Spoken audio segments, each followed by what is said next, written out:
Yo, what's up? Welcome to Harry Flicks, where stories come alive. Buckle up because today we have What If Harry Was Raised by Severus Snape? Dark Potions Prodigy. Quick favor, if you dig this content, drop a like and subscribe. It takes just a second but means so much to us. Let's roll. Chapter 1. The reluctant guardian Albus Dumbledore stood in the ruins of what had once been the Potter cottage in Godric's Hollow, his ancient face illuminated by the pale moonlight of Halloween night. The bodies of James and Lily Potter had already been removed, but the echo of dark magic still hung in the air like a poisonous fog. "Are you absolutely certain this is necessary?" Minerva McGonagall asked, her voice tight with emotion as she glanced down at the sleeping baby in Dumbledore's arms. The boy's aunt and uncle would be the logical choice, Dumbledore finished for her, his blue eyes lacking their usual twinkle. But not the right one, I fear. Petunia Evans harbors too much resentment toward our world.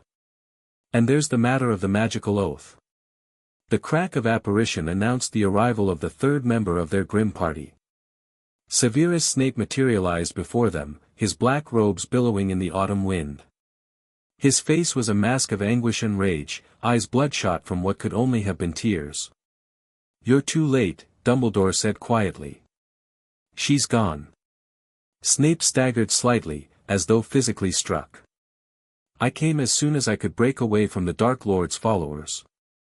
They're celebrating." His voice cracked with disgust. "Severus," Dumbledore stepped forward, holding out the bundle. "There's the matter of your oath to discuss." Snape's dark eyes widened as they fell upon the sleeping child, zeroing in on the fresh lightning bolt scar on his forehead. "No.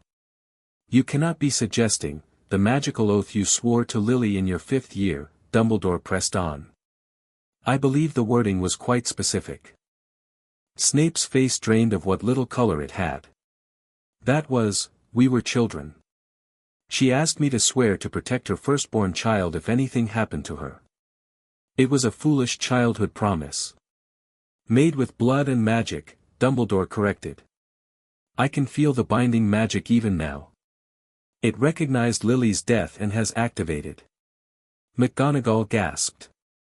"Albus, you cannot possibly be suggesting that Severus raised the boy. He's a Death Eater."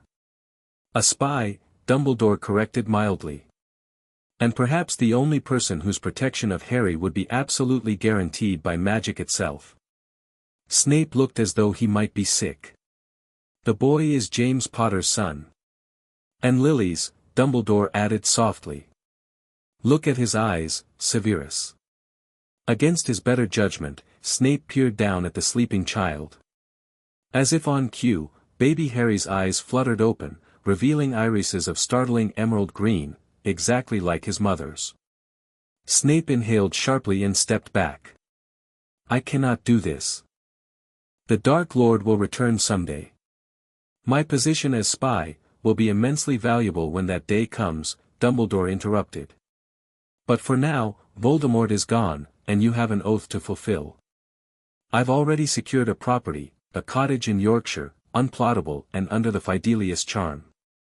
I'll be the secret keeper." Snape's fists clenched. "And what of my position at Hogwarts?"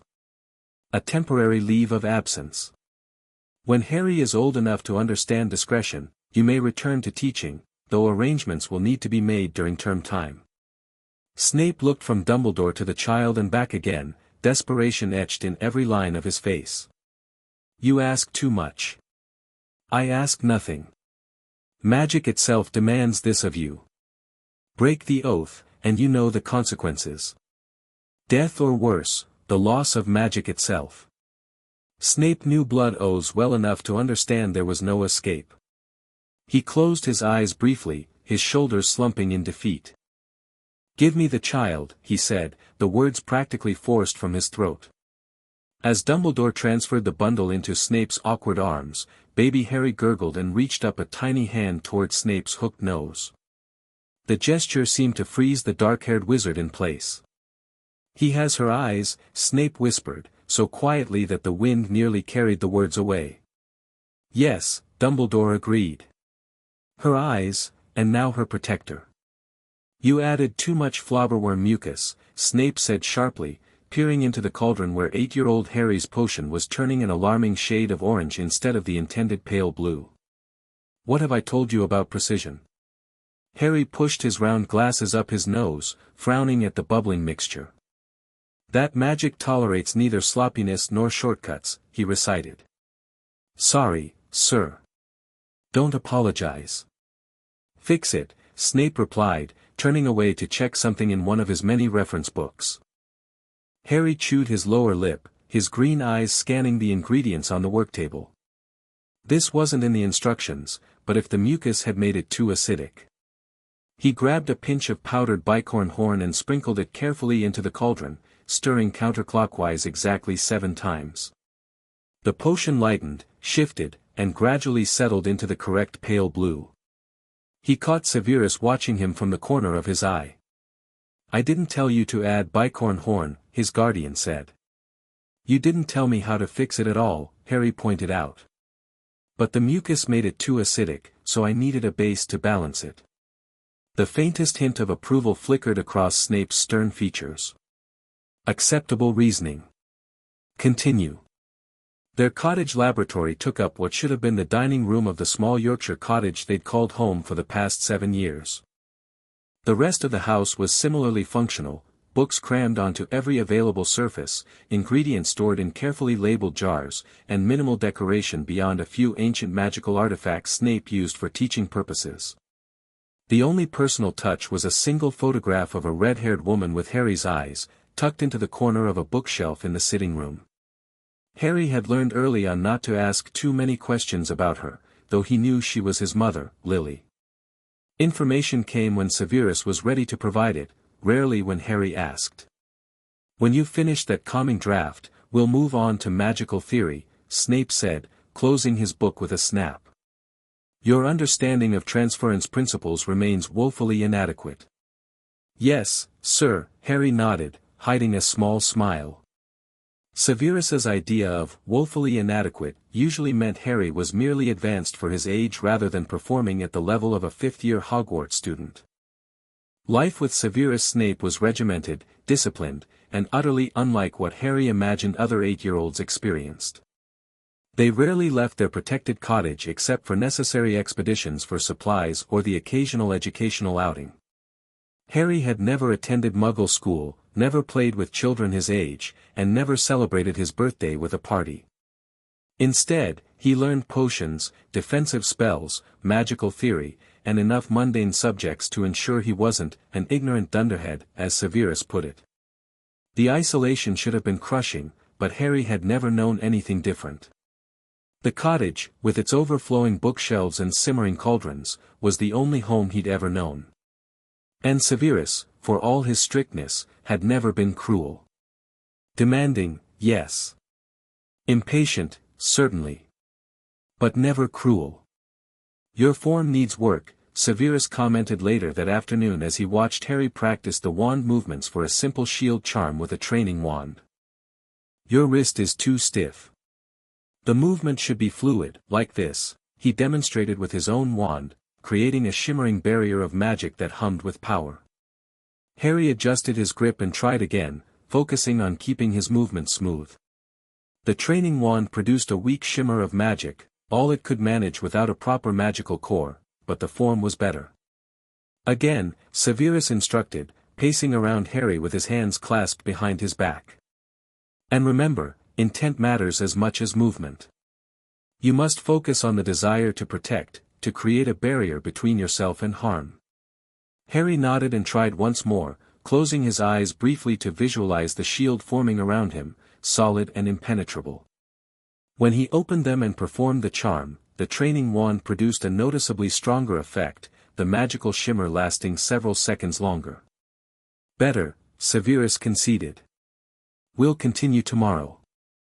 Now, read chapters 7 through 9 in Magical Drafts and Potions while I prepare dinner. As Severus strode toward their small kitchen, Harry called after him, Can I help with dinner instead?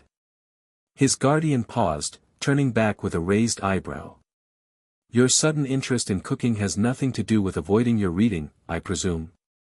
Harry grinned. Cooking is just practical potions, you always say. And I already read chapter 7 this morning before you woke up. A flicker of surprise crossed Severus's face. Did you, indeed? Very well. You may assist. But I'll be quizzing you on the properties of moonstone while we work. This was as close to warmth as Severus typically displayed, small concessions and the occasional loosening of the strict schedule he maintained. Harry had learned to recognize these moments and treasure them accordingly. In the kitchen, Severus handed Harry a knife and a cutting board with several sprigs of herbs. Dice these precisely. Cooking, like potion making, requires precision, attention to detail, and respect for the ingredients. Harry finished for him, carefully aligning the herbs on the cutting board. I know, sir. Severus's lips twitched. Impertinent child. Name the 3 primary uses of powdered moonstone, Severus prompted as he stirred a pot of stew on the ancient stove. Harry carefully diced the thyme into tiny, even pieces. Calming draughts, love potions, and healing potions for emotional distress, he answered promptly. Moonstone stabilizes volatile emotional magic and creates bridges between conscious and unconscious desires. And why must it never be used in conjunction with hellebore? Because the combination creates a magical resonance that amplifies emotions rather than stabilizing them, Harry replied. It can cause hallucinations, dangerous obsessions, or emotional collapse. Severus nodded once, his version of approval. Now explain why that same principle doesn't apply to the draught of peace. Harry frowned, thinking carefully as he moved on to chopping carrots. Because, in the draught of peace, the syrup of hellebore is added after the potion has already incorporated powdered porcupine quill, which acts as a buffer between the 2 reactive ingredients. Correct. You've been studying beyond the assigned chapters again. It wasn't a question, but Harry nodded anyway. The interactions are fascinating. Like how some ingredients cancel each other out while others create entirely new properties when combined. For a moment, something that might almost have been pride flickered in Severus's dark eyes. Your mother had the same intuitive understanding of potion interactions. It cannot be taught, only cultivated in those who possess the natural aptitude. Harry nearly dropped his knife. Severus rarely mentioned his mother, and never with such direct comparison. He wanted desperately to ask more questions but knew from experience that pushing would only make Severus retreat behind his walls of formality. Instead, he simply said, "Thank you, sir," and continued chopping, though his heart raced with the rare compliment and even rarer mention of his mother. Dinner was consumed mostly in silence, as usual, though not uncomfortably so. Harry had long ago grown accustomed to Severus's taciturn nature and had developed his own quiet temperament in response. They discussed an article from the latest potions journal that had arrived by Owl that morning, debating the merits of a new stabilizing technique for volatile mixtures. It was only as Harry was helping clear the dishes that he gathered his courage to broach a subject that had been on his mind for weeks. "Sir," he began cautiously, "my birthday is next week." Severus paused in the act of storing leftover stew in a container. "I am aware of the date, yes. I was wondering." Harry took a deep breath. "Could we perhaps visit Diagon Alley? I've only been twice, and both times we had to leave quickly because people were staring." Severus's expression darkened. "People will always stare at you, Harry." "The Boy Who Lived," he said the title with characteristic distaste. "Your celebrity is not something to cultivate." "I don't want to cultivate it," Harry protested. "I just want to see the apothecary properly. And maybe the bookshop. You said yourself that the newest edition of most Patendi potions has significant improvements over our copy." Severus studied him for a long moment, his dark eyes unreadable. "Your manipulation techniques require refinement," he said finally. "However, I suppose a brief educational excursion could be arranged." "With conditions." Harry brightened immediately. "What conditions?" "Disguise. Anti-recognition charms. You will stay by my side at all times and follow my instructions without question or argument. We will enter, acquire the necessary items, and leave promptly without drawing attention. Severus's tone made it clear these points were non-negotiable. Yes, sir. Thank you. Harry could barely contain his excitement. Beyond their cottage and the surrounding woods, his experience of the wizarding world was extremely limited. Each rare excursion was treasured. Don't thank me yet, Severus warned. I'm adding 3 additional chapters to your weekly reading as compensation for this disruption to our schedule. Harry nodded eagerly, more than willing to accept extra work in exchange for the rare outing. I'll start tonight. Severus shook his head slightly, but Harry caught the faint twitch at the corner of his mouth that signaled amusement rather than irritation. These nearly invisible expressions had become a language Harry had learned to read over the years, a silent communication between guardian and ward that outsiders would never detect. Later that night, as Harry sat cross-legged on his bed reading Advanced Defensive Theory by Wandlight, a privilege recently granted now that he could maintain the Lumos charm consistently, a soft knock on his door preceded Severus's entrance. His guardian carried a small wooden box tucked under one arm. You should be asleep, Severus observed, though without real reproach. Harry closed his book. I wanted to finish this chapter. The section on protective wards is brilliant. Indeed. Severus hesitated, then sat on the edge of Harry's bed, a rare occurrence that immediately captured Harry's full attention. I've been considering your progress in practical magic with the training wand. Harry nodded cautiously, unsure where this conversation was heading.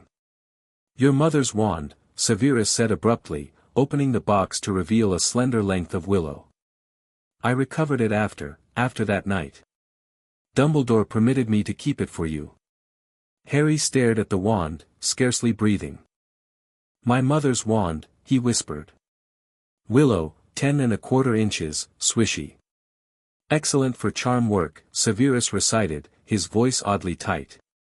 It won't be your matched wand, that you'll receive when you turn 11, but for practice purposes, it will serve far better than the training wand. Your magical core has developed enough that you should be able to channel through it with reasonable success. With trembling fingers, Harry reached out but stopped just short of touching it. May I? Severus nodded once, sharp and brief. When Harry's fingers closed around the handle, a warm sensation flowed up his arm, not the perfect match he'd heard a personal wand would provide, but infinitely more responsive than his practice wand. A few golden sparks trickled from the tip, and Harry felt a lump form in his throat. She was remarkably talented with charms, Severus said quietly. Creative in her applications. She didn't merely learn spells, she understood the fundamental principles behind them and could adapt them to her needs. Harry looked up, finding Severus's expression distant, his eyes focused on something far away and long ago. Did you go to school with her? Harry asked, seizing the rare opportunity to learn more. Severus returned to the present with an almost imperceptible start. Yes. We met before Hogwarts, in fact. We grew up in the same town. This was entirely new information. Harry tightened his grip on his mother's wand, as if it might somehow connect him to these revelations. You were friends? A shadow passed over Severus's face. For a time. He stood abruptly, clearly signaling the end of the conversation. That wand is a responsibility, not a toy. You will continue to practice only the approved spells, and only under my supervision. Is that clear? Yes, sir, Harry nodded earnestly, carefully placing the wand back in its box. Thank you. I'll take good care of it. Severus nodded once. See that you do. Now, extinguish that light and go to sleep. We begin work on intermediate defensive shields at 7 tomorrow morning. With that, he turned and left the room, his black robes swirling behind him. But the momentary connection, the glimpse into Severus's past with his mother, left Harry feeling warmer than any blanket could provide. Diagon Alley bustled with midsummer activity as Harry and Severus made their way through the crowded street. Harry's appearance had been altered with a combination of charms and Muggle techniques, his distinctive scar hidden beneath a glamour, his black hair temporarily lightened to brown, and his green eyes changed to a nondescript hazel. Severus himself wore dark blue robes instead of his usual black, and had tied back his hair, making him nearly unrecognizable to casual acquaintances. "Remember, you are Harold Prince, my nephew," Severus murmured as they navigated around a group of witches arguing over the price of dragon liver outside the apothecary. "Speak only when necessary and avoid eye contact with anyone who seems too interested." Harry nodded, trying not to gawk at everything around him. Their previous visits had been so brief and purposeful that he barely had time to take in the vibrant heart of wizarding commerce. Now, despite Severus's warnings, he couldn't help drinking in every detail: the strange sounds and smells, the colorfully dressed witches and wizards, the shops filled with magical items he'd only read about. They visited Flourish and Blotts first, where Severus efficiently collected the books on his list while Harry reverently explored the potions section. He was carefully examining a copy of Most Potenti Potions, when he became aware of being watched. A boy approximately his own age with white blonde hair and expensive robes was staring at him with unconcealed curiosity. Before Harry could decide how to react, the boy approached. "You're handling that book like you actually understand it," the blonde boy observed, his tone somewhere between impressed and skeptical. "My father says most wizards never master even basic brewing techniques." Harry carefully closed the book. "My uncle is a potions master," he replied, keeping his voice neutral as he glanced toward where Severus was examining a text on advanced transfiguration. The boy's eyes widened with interest. "Really? Who?" "My father knows all the prominent potions masters in Britain." "Severus Snape," Harry answered before he could think better of it. Severus had never explicitly told him to hide their identities, only to use the cover story of being his nephew rather than his ward. The blonde boy looked even more intrigued. "Professor Snape. My father speaks very highly of him.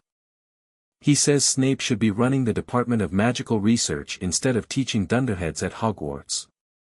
He thrust out his hand. "I'm Draco Malfoy." Harry hesitated only a moment before shaking the offered hand. "Harold Prince." Draco's eyes narrowed slightly. "Prince? Are you related to the old Prince family?" Before Harry could fumble for an answer, Severus materialized beside them, his expression carefully blank as he took in the situation. "Ah, Mr. Malfoy," he said smoothly.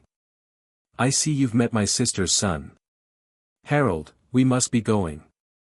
Draco straightened immediately, clearly impressed to be recognized. "Professor Snape. My father will be delighted I ran into you. He's just at Gringotts now, but he was hoping to discuss the upcoming Wisengamot vote on importing restricted ingredients." Something shifted in Severus's demeanor, a subtle change Harry recognized as his guardian adopting a specific social mask. "Indeed. Perhaps a brief conversation could be arranged." "Where were you to meet him?"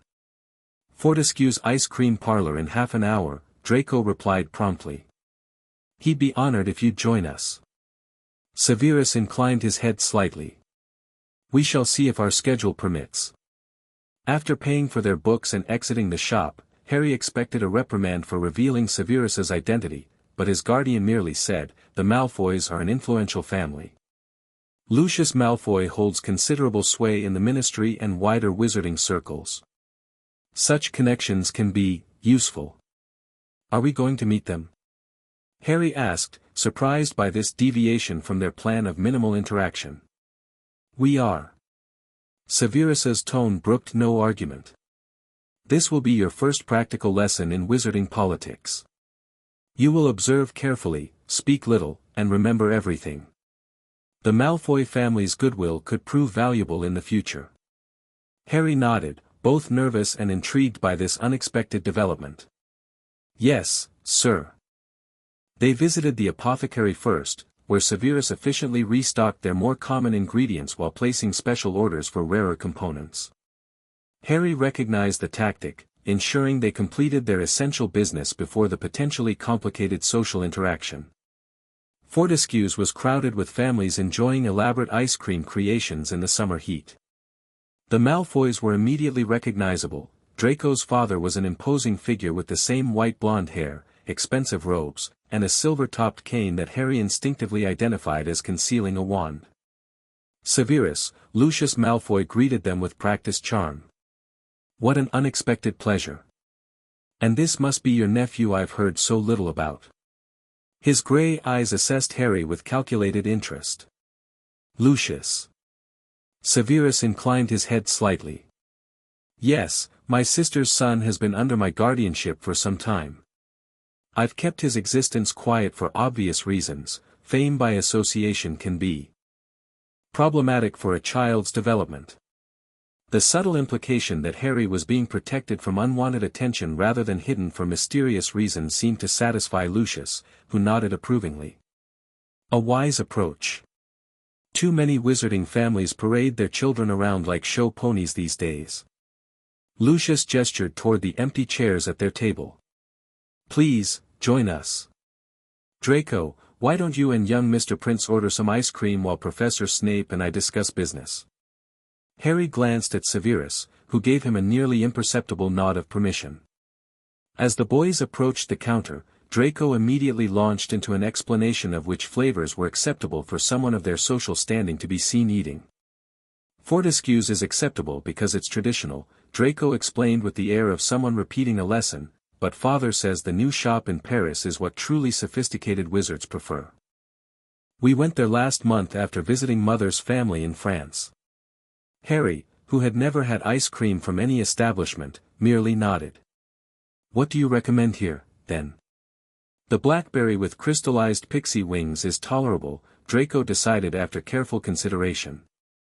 "Or the dark chocolate with Tibetan temple spices." They placed their orders and returned to the table, where Lucius and Severus were deep in conversation about international potions regulations. Harry listened attentively while pretending to focus on his ice cream, dark chocolate, which was simultaneously the most delicious and most unusual thing he'd ever tasted. "The restrictions on importing Asian thunder crab shells are completely unreasonable," Lucius was saying. "The alleged dangers are vastly exaggerated by certain elements at the ministry with vested interests in promoting their inferior local substitutes." Severus's response was measured. "The volatility concerns are not entirely without merit, Lucius. Though I agree the blanket restriction rather than a licensing system demonstrates a lack of nuance typical of the current administration." Harry noticed how carefully Severus navigated the conversation, neither fully agreeing nor explicitly challenging Lucius's views. He made mental notes of the technique, recognizing it as a practical application of the political theory Severus had taught him, maintaining useful alliances without compromising one's own position. "And you, young man," Lucius suddenly turned his attention to Harry, "has your uncle been teaching you the noble art of potion making? Draco tells me you seem quite knowledgeable for your age." Harry set down his spoon and met Lucius's gaze with the calm confidence Severus had drilled into him. "Yes, sir. Uncle Severus has been instructing me since I was old enough to safely handle ingredients. He can already brew calming draught and pepper up potion perfectly," Severus added, a hint of genuine pride in his voice that made Harry sit up straighter. "His understanding of magical theory is also progressing satisfactorily." "Impressive," Lucius murmured, studying Harry with renewed interest. "You must come to the manor sometime. We have an excellent potions laboratory that Severus himself has used on occasion. Draco could benefit from a studious influence, he has potential but lacks application." Draco flushed slightly at this assessment but didn't contradict his father. "Perhaps during the Yule season," Severus suggested noncommittally. "Harold's education keeps us quite occupied most of the year." The conversation continued, with Harry and Draco occasionally contributing while the adults discussed increasingly complex political matters. Harry found himself fascinated by the layers of meaning in the conversation, the unspoken alliances, the careful positioning, the subtle gathering of information without revealing too much in return. By the time they took their leave, Harry had learned more about practical wizarding politics than from any book Severus had assigned him. He'd also, somewhat to his surprise, found Draco Malfoy not entirely unlikable, despite his obvious arrogance and privileged upbringing. "You performed adequately," Severus commented as they made their way back toward the leaky cauldron, their shopping completed. "The Malfoys can be valuable allies, but remember that Lucius's primary loyalty is always to himself and his family's interests." Harry nodded thoughtfully. "He was trying to figure out who I really am, wasn't he? He kept watching me when he thought I wouldn't notice." A flicker of approval crossed Severus's face. "Indeed. Your disguise is adequate, but Lucius is more perceptive than most. He suspects there's more to your story but won't press directly, not yet. It buys us time." "Time for what, sir?" Severus didn't answer immediately, guiding them through the crowded pub toward the exit to Muggle London. It was only after they'd reached a quiet side street where they could safely apparate that he responded. "Time to prepare you for the day when your true identity becomes public knowledge. The protections Dumbledore arranged have given you years without the burden of fame or scrutiny, but it cannot last forever. When you begin at Hogwarts, the world will know who Harry Potter has become." The seriousness in Severus's voice sent a chill through Harry despite the summer heat. "And who have I become, sir?" Severus looked down at him, his expression unreadable. "That, Harry, remains to be seen. But if today's performance is any indication, you may yet surprise us all." With that cryptic response, Severus extended his arm. Harry grasped it firmly, and with a crack, they disappeared. Returning to the isolation of the cottage after the stimulation of Diagon Alley was both a relief and a disappointment for Harry. He missed the energy and excitement of the wizarding world, but the peaceful routine of home had its own comfort. The encounter with the Malfoys had sparked a new curiosity about his own place in wizarding society, something Severus had always been deliberately vague about. Harry knew the basic facts of his parents' deaths and his own unlikely survival, but the wider implications had never been fully explained. His opportunity to learn more came unexpectedly the following week when a visitor arrived at their cottage, something so rare that Harry could count previous occurrences on one hand. Harry was in the garden harvesting fresh herbs for a pepper-up variant Severus was developing when he heard the distinct crack of apparition beyond their wards. Only one person besides Severus could penetrate those protections without triggering alarms. Professor Dumbledore, Harry greeted the elderly wizard who appeared at the garden gate, resplendent in robes of midnight blue scattered with silver stars. "Harry, my boy," Dumbledore beamed, his blue eyes twinkling behind half-moon spectacles. "Industrious as always, I see. Those feverfew blossoms look particularly fine." Harry straightened, brushing soil from his hands.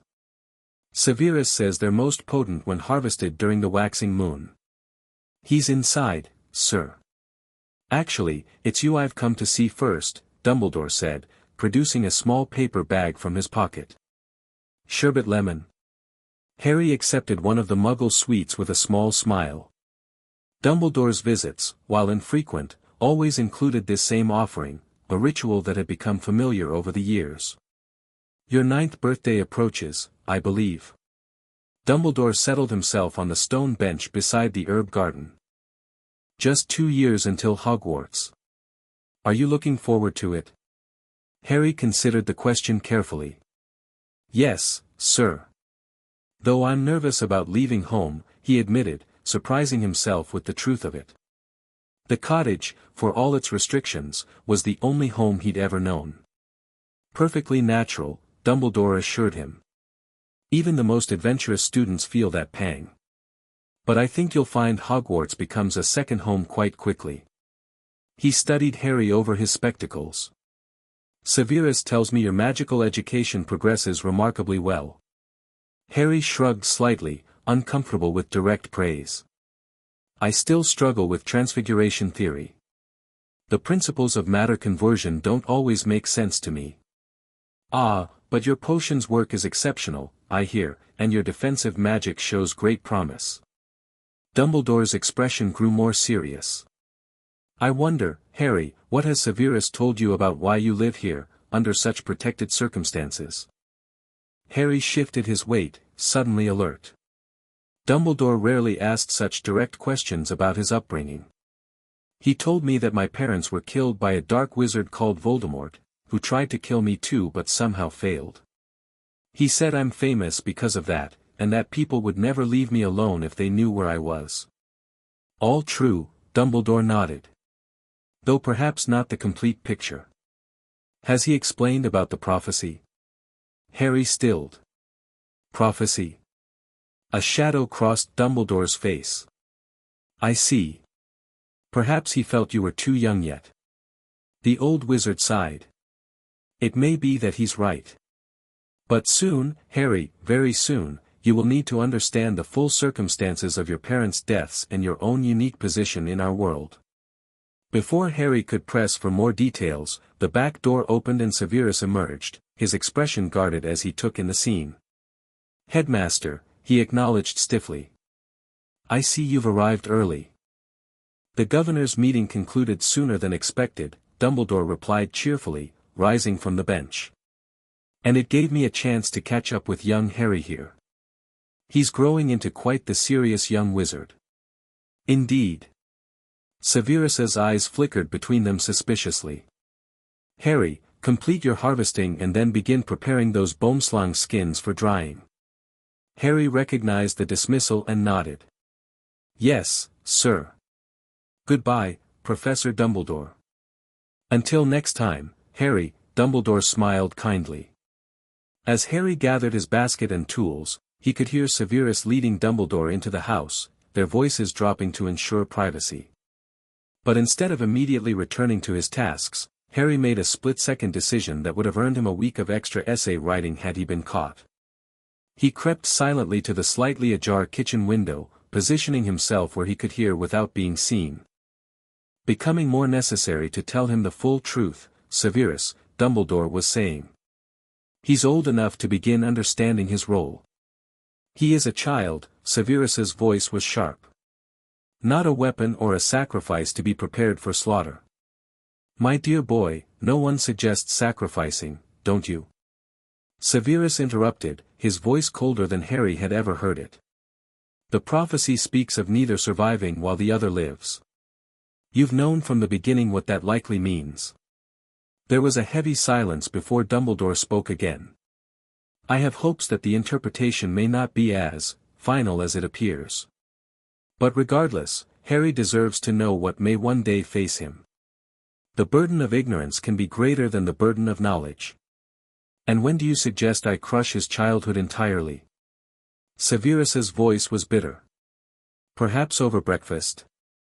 Pass the toast, Harry, and by the way, the most powerful Dark Lord of our age will return someday specifically to kill you. Harry's blood ran cold. This was far more serious than the simplified story he'd been told about a defeated dark wizard. You've done well with him, Severus, Dumbledore's voice softened. Better than perhaps any of us anticipated. He has your analytical mind and caution, but there's a warmth in him, a capacity for connection that remains undamaged despite his unusual upbringing. That is no small accomplishment. I've done what was required by the oath, Severus replied stiffly. We both know you've done far more than that, Dumbledore countered gently. You've raised him not merely as a duty but as well, perhaps not quite a son, but certainly more than a ward. Your sentimentality is misplaced, Severus snapped. I've ensured he has the knowledge and skills he will need to survive. Nothing more. If you say so, Dumbledore's tone suggested he didn't believe it for a moment. But my point remains. Harry must begin to understand the larger forces at play before he enters Hogwarts. The protective bubble you've created cannot extend to the school, where he will face not only his peers' reactions to his fame but the political realities of our world. Harry heard the scrape of a chair and quickly retreated from the window, his mind racing with what he'd overheard. He hurried back to the herb garden and began mechanically stripping leaves from stems, trying to process the implications. A prophecy. A Dark Lord who would return specifically to kill him. Something about neither surviving while the other lived. For the first time in his life, Harry felt a surge of anger towards Severus for keeping such vital information from him. But almost as quickly, he remembered Severus's words. His guardian had been protecting him, trying to preserve some semblance of childhood despite their unusual circumstances. The conversation continued inside for another hour, but Harry made no further attempts to eavesdrop. He completed his herb harvesting and moved on to the painstaking process of preparing boomslang skins, focusing on the precise technique Severus had taught him as a way to calm his turbulent thoughts. When Dumbledore finally departed and Severus found Harry in the workroom, his guardian studied him with narrowed eyes. "You heard something," Severus stated flatly. "Not a question." Harry looked up from the delicate skin he was measuring. "Yes, sir." Severus pinched the bridge of his nose. "How much?" "Enough to know there's a prophecy about me and Voldemort. That he might return someday. That I'm in danger." Harry set down his tools carefully. "Why didn't you tell me?" Severus was silent for a long moment, his expression inscrutable. Finally, he pulled out a stool and sat opposite Harry at the workbench, another rarity that signaled the seriousness of the conversation. What would it have accomplished to tell an 8-year-old child that he is potentially destined to face the darkest wizard of our time? To burden you with knowledge you can do nothing about for years to come? Severus's voice was unusually quiet. "Your education, your training, it has all been designed to prepare you, but gradually, appropriately for your age and development." Harry digested this. "So everything, the potions, the defensive spells, the magical theory, it's all been to prepare me to fight him someday?" "Not solely," Severus admitted after a pause. "You have a natural aptitude that would be criminal to waste, regardless of circumstance. And knowledge is power, prophecy or no prophecy." Harry nodded slowly. "Will you tell me the prophecy now?" Severus's jaw tightened. "Not yet. Not in full. But I will tell you this much, it suggests that you have power the Dark Lord knows not, and that ultimately, one of you must destroy the other." The blunt assessment hit Harry like a physical blow. "I have to kill him. Or he kills me." "That is one interpretation," Severus said carefully. "Prophecies are notoriously ambiguous. But yes, that is the generally accepted meaning." Harry stared down at the boomslang skin, its translucent surface suddenly fascinating as he tried to absorb this information. "Is that why you took me in? Because of the prophecy?" Something shifted in Severus's expression, a flicker of emotion quickly suppressed. "No. That was a separate matter. A magical oath I made to your mother, long before the prophecy existed." "An oath to protect me?" "Yes." Harry looked up, meeting Severus's dark eyes directly. "Would you have taken me without the oath?" It was a bold question, one he'd never have dared ask before today. For a moment, he thought Severus wouldn't answer, but then his guardian spoke, each word seemingly chosen with great care. "I cannot say what choices I might have made in a world without magical compulsion, Harry. But I can tell you this, oath or no oath, I would not now unmake the decision that brought you here." Coming from Severus, it was as close to a declaration of caring as Harry had ever received. He nodded once, accepting both the answer and its limitations. "Will you teach me what I need to know? To face him someday?" Severus's expression hardened with determination. "I have been, and I will continue to do so. Whatever else happens, you will not face the Dark Lord unprepared if I have any say in the matter." It was a solemn promise, and Harry felt the weight of it settle over him, not crushing him, as Severus had feared, but steadying him somehow. The unknown future had taken shape, becoming something he could prepare for rather than a nebulous threat. "Thank you," he said simply. "For telling me the truth." Severus inclined his head slightly. "Now, finish those skins. Your technique still requires refinement." Just like that, they returned to their routine, but something fundamental had shifted between them. A door had opened, and Harry knew that more revelations would follow as he grew older and more capable of handling them. The next 2 years passed in a blur of intensified training. As Harry's understanding grew, Severus gradually revealed more about the wizarding world's recent history, the first rise of Voldemort, and the complex political landscape that had allowed a dark wizard to gain so much power. They rarely discussed Harry's parents directly, the subject remained too painful for Severus, but occasionally, small details would emerge during lessons. How Lily had developed a modified shield charm that could reflect specific types of hexes. How James Potter had been exceptionally talented at transfiguration. Each revelation was like a puzzle piece, helping Harry construct an image of the people who had given him life. By his 11th birthday, Harry had developed into a thoughtful, reserved young wizard with abilities far beyond most children his age. His aptitude for potions had blossomed into genuine talent, and his defensive magic, now practiced with his mother's wand, showed remarkable progress. His understanding of magical theory was comprehensive if not always intuitive, and his knowledge of the wizarding world's politics and social structures, while academic, was sophisticated. The arrival of his Hogwarts letter was expected but still exciting, tangible proof that a new chapter of his life was about to begin. Severus, who had resumed teaching at Hogwarts part-time 2 years earlier, had already prepared Harry for the transition. "Your letter has arrived," Severus announced without preamble one morning at breakfast, placing the heavy parchment envelope beside Harry's plate. Harry picked it up reverently, tracing the emerald green address with his finger, Mr. H. Potter, the 2nd bedroom, Spinners End Cottage, Yorkshire, will need to purchase your official supplies, Severus continued, watching as Harry broke the wax seal and unfolded the letter. "Though you already possess most of the required texts." Harry nodded absently, scanning the familiar equipment list. "Will I need to get my own wand now?" "Yes. Your mother's wand has served for practice, but you need a properly matched instrument." Severus hesitated, then added, "We should also discuss certain, practical matters regarding your attendance." Harry looked up, immediately alert to the unusual hesitation in his guardian's voice. "Such as?" "Your identity," Severus said simply. For nearly 10 years, the wizarding world has speculated about where Harry Potter has been raised. Some believe you're hidden among muggles. Others think Dumbledore has been personally training you in secret. The truth, that you've been raised by me, will cause significant reaction. Harry had been considering this problem himself. "We could continue the Prince story. Say I'm your nephew or distant relative." Severus shook his head.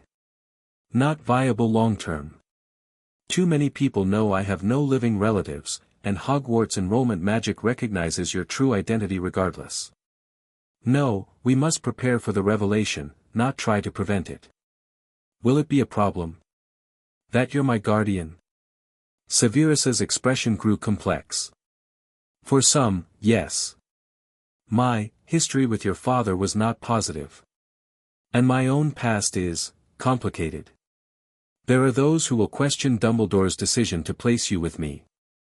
Harry considered this. "You mean because you were a spy among the Death Eaters?" Severus's eyebrows rose slightly. They'd never explicitly discussed his role during the war, though Harry had pieced together enough from overheard conversations and careful observation over the years. "Yes," Severus confirmed after a moment. "Among other things." "But Dumbledore trusts you completely," Harry pointed out. "Dumbledore's trust is not universally considered a mark of sound judgment," Severus replied dryly. "In any case, we must prepare for the public reaction. You will be the subject of intense scrutiny and speculation. Your every move, friendship, and academic performance will be analyzed and discussed." Harry grimaced. "Brilliant. Indeed." Severus's tone was sardonic. "There are also practical considerations regarding our relationship at Hogwarts. I cannot show favoritism, nor can I treat you with undue harshness to compensate. We must maintain appropriate professional boundaries." "You mean you'll need to treat me like any other student," Harry translated. "In public, yes. Though arrangements will be made for us to maintain regular private contact." Severus leaned forward slightly. "You will face challenges I cannot shield you from, Harry. Not all of them will come from obvious enemies." Harry nodded, understanding the warning. "I'll be careful, sir. I won't embarrass you." Something flickered in Severus's expression. "That is not my concern. My reputation is long established and largely immune to further damage. Your safety and well-being, however, remain paramount." The simple statement warmed Harry more than any effusive declaration might have. Over the years, he'd come to understand that Severus expressed care through action rather than words, through meticulous training, through practical protection, through the consistent, reliable presence he'd provided since Harry was a baby. "I'm ready," Harry said with more confidence than he felt. "You've prepared me well." Severus studied him for a long moment, then inclined his head slightly. "Perhaps. We shall soon see." The day they traveled to Diagon Alley for Harry's school supplies was carefully planned to minimize public exposure. They arrived early on a Tuesday morning when the shops would be least crowded, and Harry wore a temporary glamour to disguise his famous scar until they reached Ollivander's, the one place where such deception would be pointless. Gringotts was their first stop, where Harry learned for the first time about the Potter family vault and the substantial inheritance his parents had left him.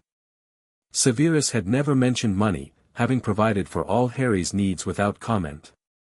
"Your educational trust was established by your parents before their deaths," Severus explained as they descended in the cart toward the vault. "The main Potter family vault will become accessible to you when you come of age at 17. Harry nodded, slightly overwhelmed by the implications. He'd never thought much about money or status, having grown up in Severus's modest but comfortable household where practical value was prized over material wealth. The mountain of gold, silver, and bronze coins in his vault was shocking. "This is all mine." "Your educational trust, yes," Severus confirmed. "Use it wisely." They moved efficiently through their shopping list, cauldron, scales, telescope, and basic potions ingredients, though Severus insisted they would supplement the standard kit with higher quality components from his own suppliers. At Madame Malkin's, Harry endured being fitted for school robes while Severus stepped out to handle another errand. "Hogwarts, dear?" Madame Malkin asked as she pinned the black robes. "Yes, ma'am," Harry replied politely. "Got another young man being fitted up just now, in fact," she said, gesturing toward a curtained alcove where another boy was standing on a stool while a second which adjusted his robes. The curtain was pulled back, and Harry recognized the pale, pointed face immediately. 2 years had passed since their meeting in Flourish and Blots, but Draco Malfoy was unmistakable. "Hello again," Harry said, deciding to acknowledge the previous meeting rather than pretending not to recognize him. Draco looked confused for a moment, then his eyes widened. "Prince? Harold Prince? You look different." Harry touched his now undisguised black hair self-consciously. "Yes, well, appearances can be deceptive." Draco stepped down from his stool, approaching with interest. "Are you starting at Hogwarts too? What house do you think you'll be in?" "I'll be in Slytherin, of course. All my family has been." "Probably," Harry agreed noncommittally.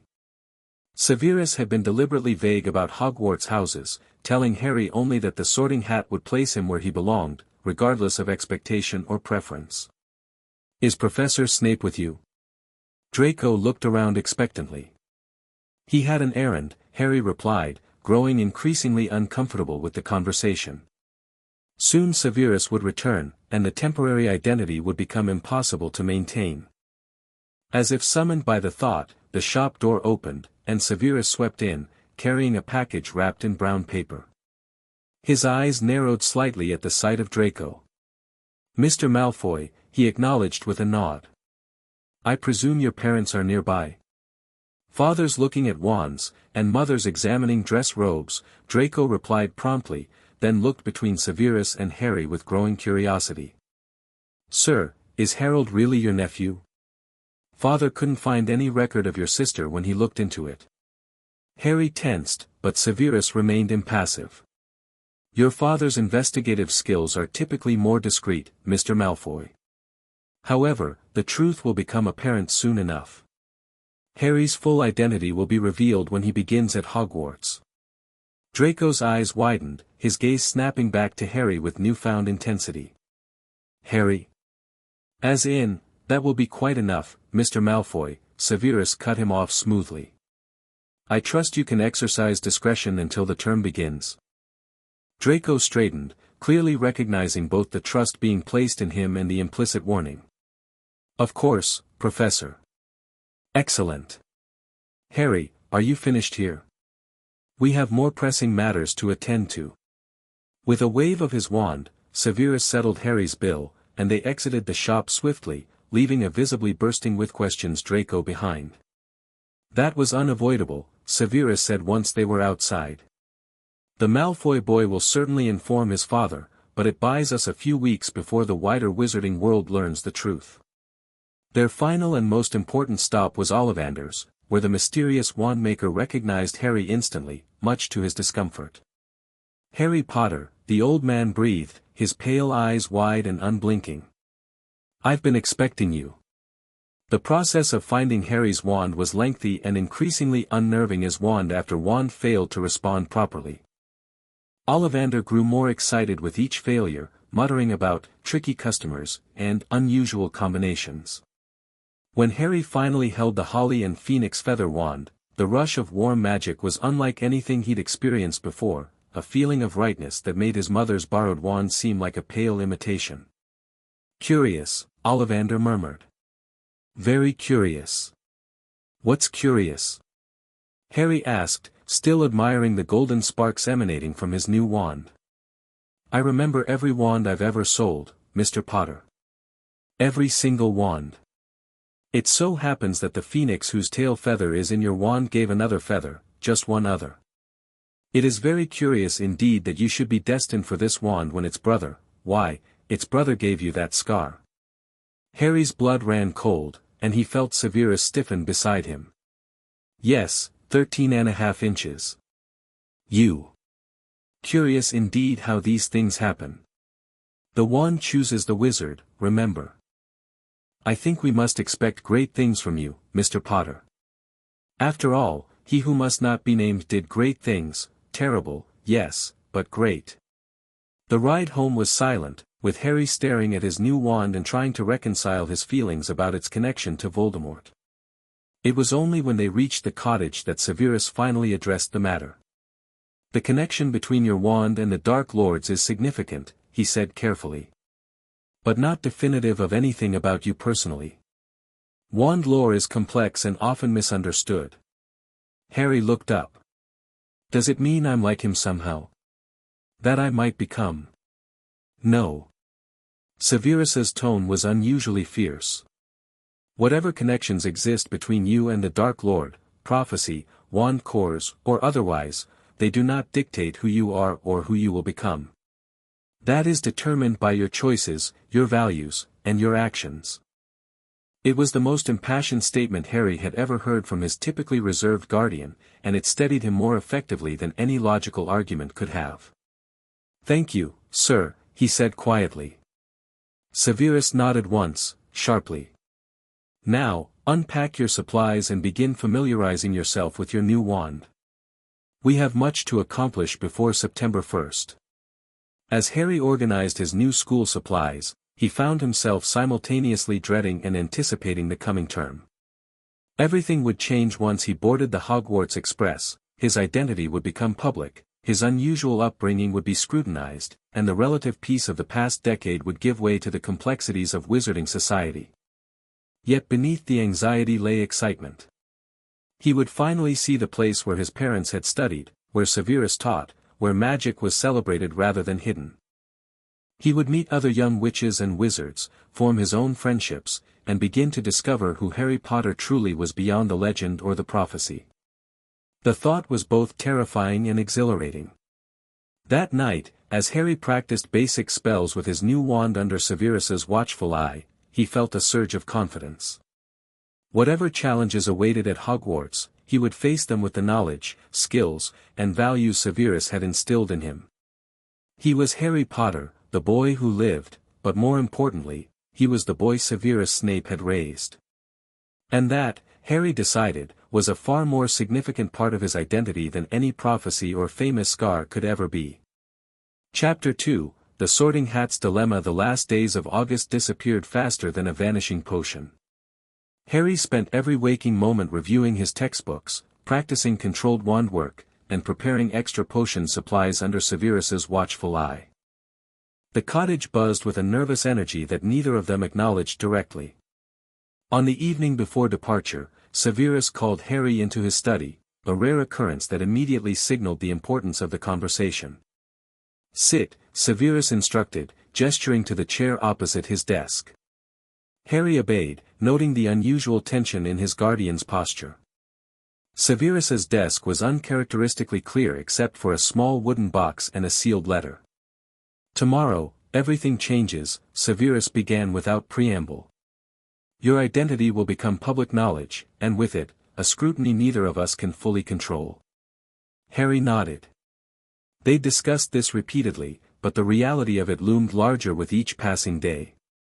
"We have prepared as thoroughly as possible," Severus continued, "but there are matters we must address one final time. First, our relationship at Hogwarts." "You'll be my professor, not my guardian," Harry recited. "No special treatment, no personal interactions in public view." "Correct. I will arrange times for us to meet privately to discuss your progress, but these will be discreet. To most observers, I will seem unnecessarily strict with you, perhaps even unfair." Harry frowned. "Why?" "Because," Severus explained with exaggerated patience, "I still have connections among families who were aligned with the Dark Lord. Connections that may prove valuable for information in the future. Those relationships must be maintained, which requires a certain appearance of disdain for Harry Potter." This was new information, and Harry processed it quickly. "You mean you'll have to pretend to dislike me in front of people like the Malfoys?" "Precisely. It is a performance we must both maintain. Can you do this?" Harry considered the question seriously. "I think so. But won't people wonder why you raised me if you dislike me so much?" A flicker of something almost like amusement crossed Severus's face. "People will develop their own theories. Duty, Dumbledore's insistence, magical obligation, all contain elements of truth. Let them speculate." Severus pushed the wooden box across the desk. "Second matter. I've prepared additional supplies beyond your standard school kit. Emergency potions, ingredients that may prove useful, reference materials not on the curriculum." Harry opened the box to find an expertly organized collection of files, packets, and miniaturized books. "Thank you, sir. The expandable compartment in your trunk has been charmed to be accessible only to you. Keep these supplies there." Severus paused. "There may come situations where conventional solutions prove inadequate. Remember your training." Harry nodded, recognizing both the practical gift and the implicit permission to think beyond standard Hogwarts rules if necessary. Severus had always emphasized that rules were guidelines that occasionally required creative interpretation. Finally, Severus slid the sealed envelope across the desk. "This letter is to remain unopened unless circumstances arise where you cannot reach me and require immediate assistance. It contains information and instructions that would be problematic if discovered prematurely." Harry accepted the envelope cautiously. "What kind of circumstances?" "You will know if they occur." Severus's tone made it clear this point was not open for discussion. "Now, is your trunk packed according to the list I provided?" "Yes, sir." "Triple-checked. Your mother's wand is secured?" Harry nodded. Severus had insisted he bring Lily's wand as a backup, though it would remain hidden in his secured trunk compartment. "Very well." Severus stood, signaling the end of the meeting. "We depart at 9 tomorrow morning. I suggest you get adequate rest." As Harry turned to leave, Severus added, "And Harry, whatever house you are sorted into, remember that it reflects only one aspect of your character, not your entire destiny." The unexpected reassurance made Harry pause at the door. "Even if it's Gryffindor?" he asked with the ghost of a smile. Severus's expression soured. Even then, he conceded reluctantly. Though I maintain hope that you possess more subtlety than that house typically cultivates. It was as close to a joke as Severus ever came, and Harry felt some of the tension ease from his shoulders. Good night, sir. Good night, Harry. Sleep proved elusive despite Harry's best efforts. His mind raced with possibilities, imagining scenarios of his arrival at Hogwarts, the sorting, meeting other students. By the time dawn broke, he'd abandoned the attempt entirely and was sitting cross-legged on his bed, reviewing magical drafts and potions one final time. When he finally entered the kitchen for breakfast, he found Severus already dressed in his formal teaching robes, looking as severe and imposing as Harry had ever seen him. You're wearing your professor face already, Harry observed, helping himself to toast. Severus arched an eyebrow. My what? Your professor face, Harry repeated. It's different from your home face. More. He waved his hand vaguely, intimidating. How fascinating to be analyzed by an 11-year-old, Severus said dryly. Eat quickly. We have a schedule to maintain. The journey to King's Cross Station was accomplished via side-along apparition to a designated point near the station, followed by a brisk walk through the Muggle crowds. Severus had transfigured his robes into a severe black suit that still managed to make Muggles step aside instinctively as they passed. Platform 9 3/4 is accessible through the barrier between platforms 9 and 10, Severus explained quietly as they approached. Walk directly at the wall without hesitation. Harry nodded, gripping his trolley tightly as he aligned it with the seemingly solid brick wall. Taking a deep breath, he strode forward purposefully, expecting impact despite Severus's instructions. Instead, he felt a brief tingling sensation before emerging onto a bustling platform where a magnificent scarlet steam engine waited. Severus appeared beside him a moment later, his dark eyes scanning the crowd with practiced vigilance. I must join the other faculty members. You will find an appropriate compartment and remain there until arrival.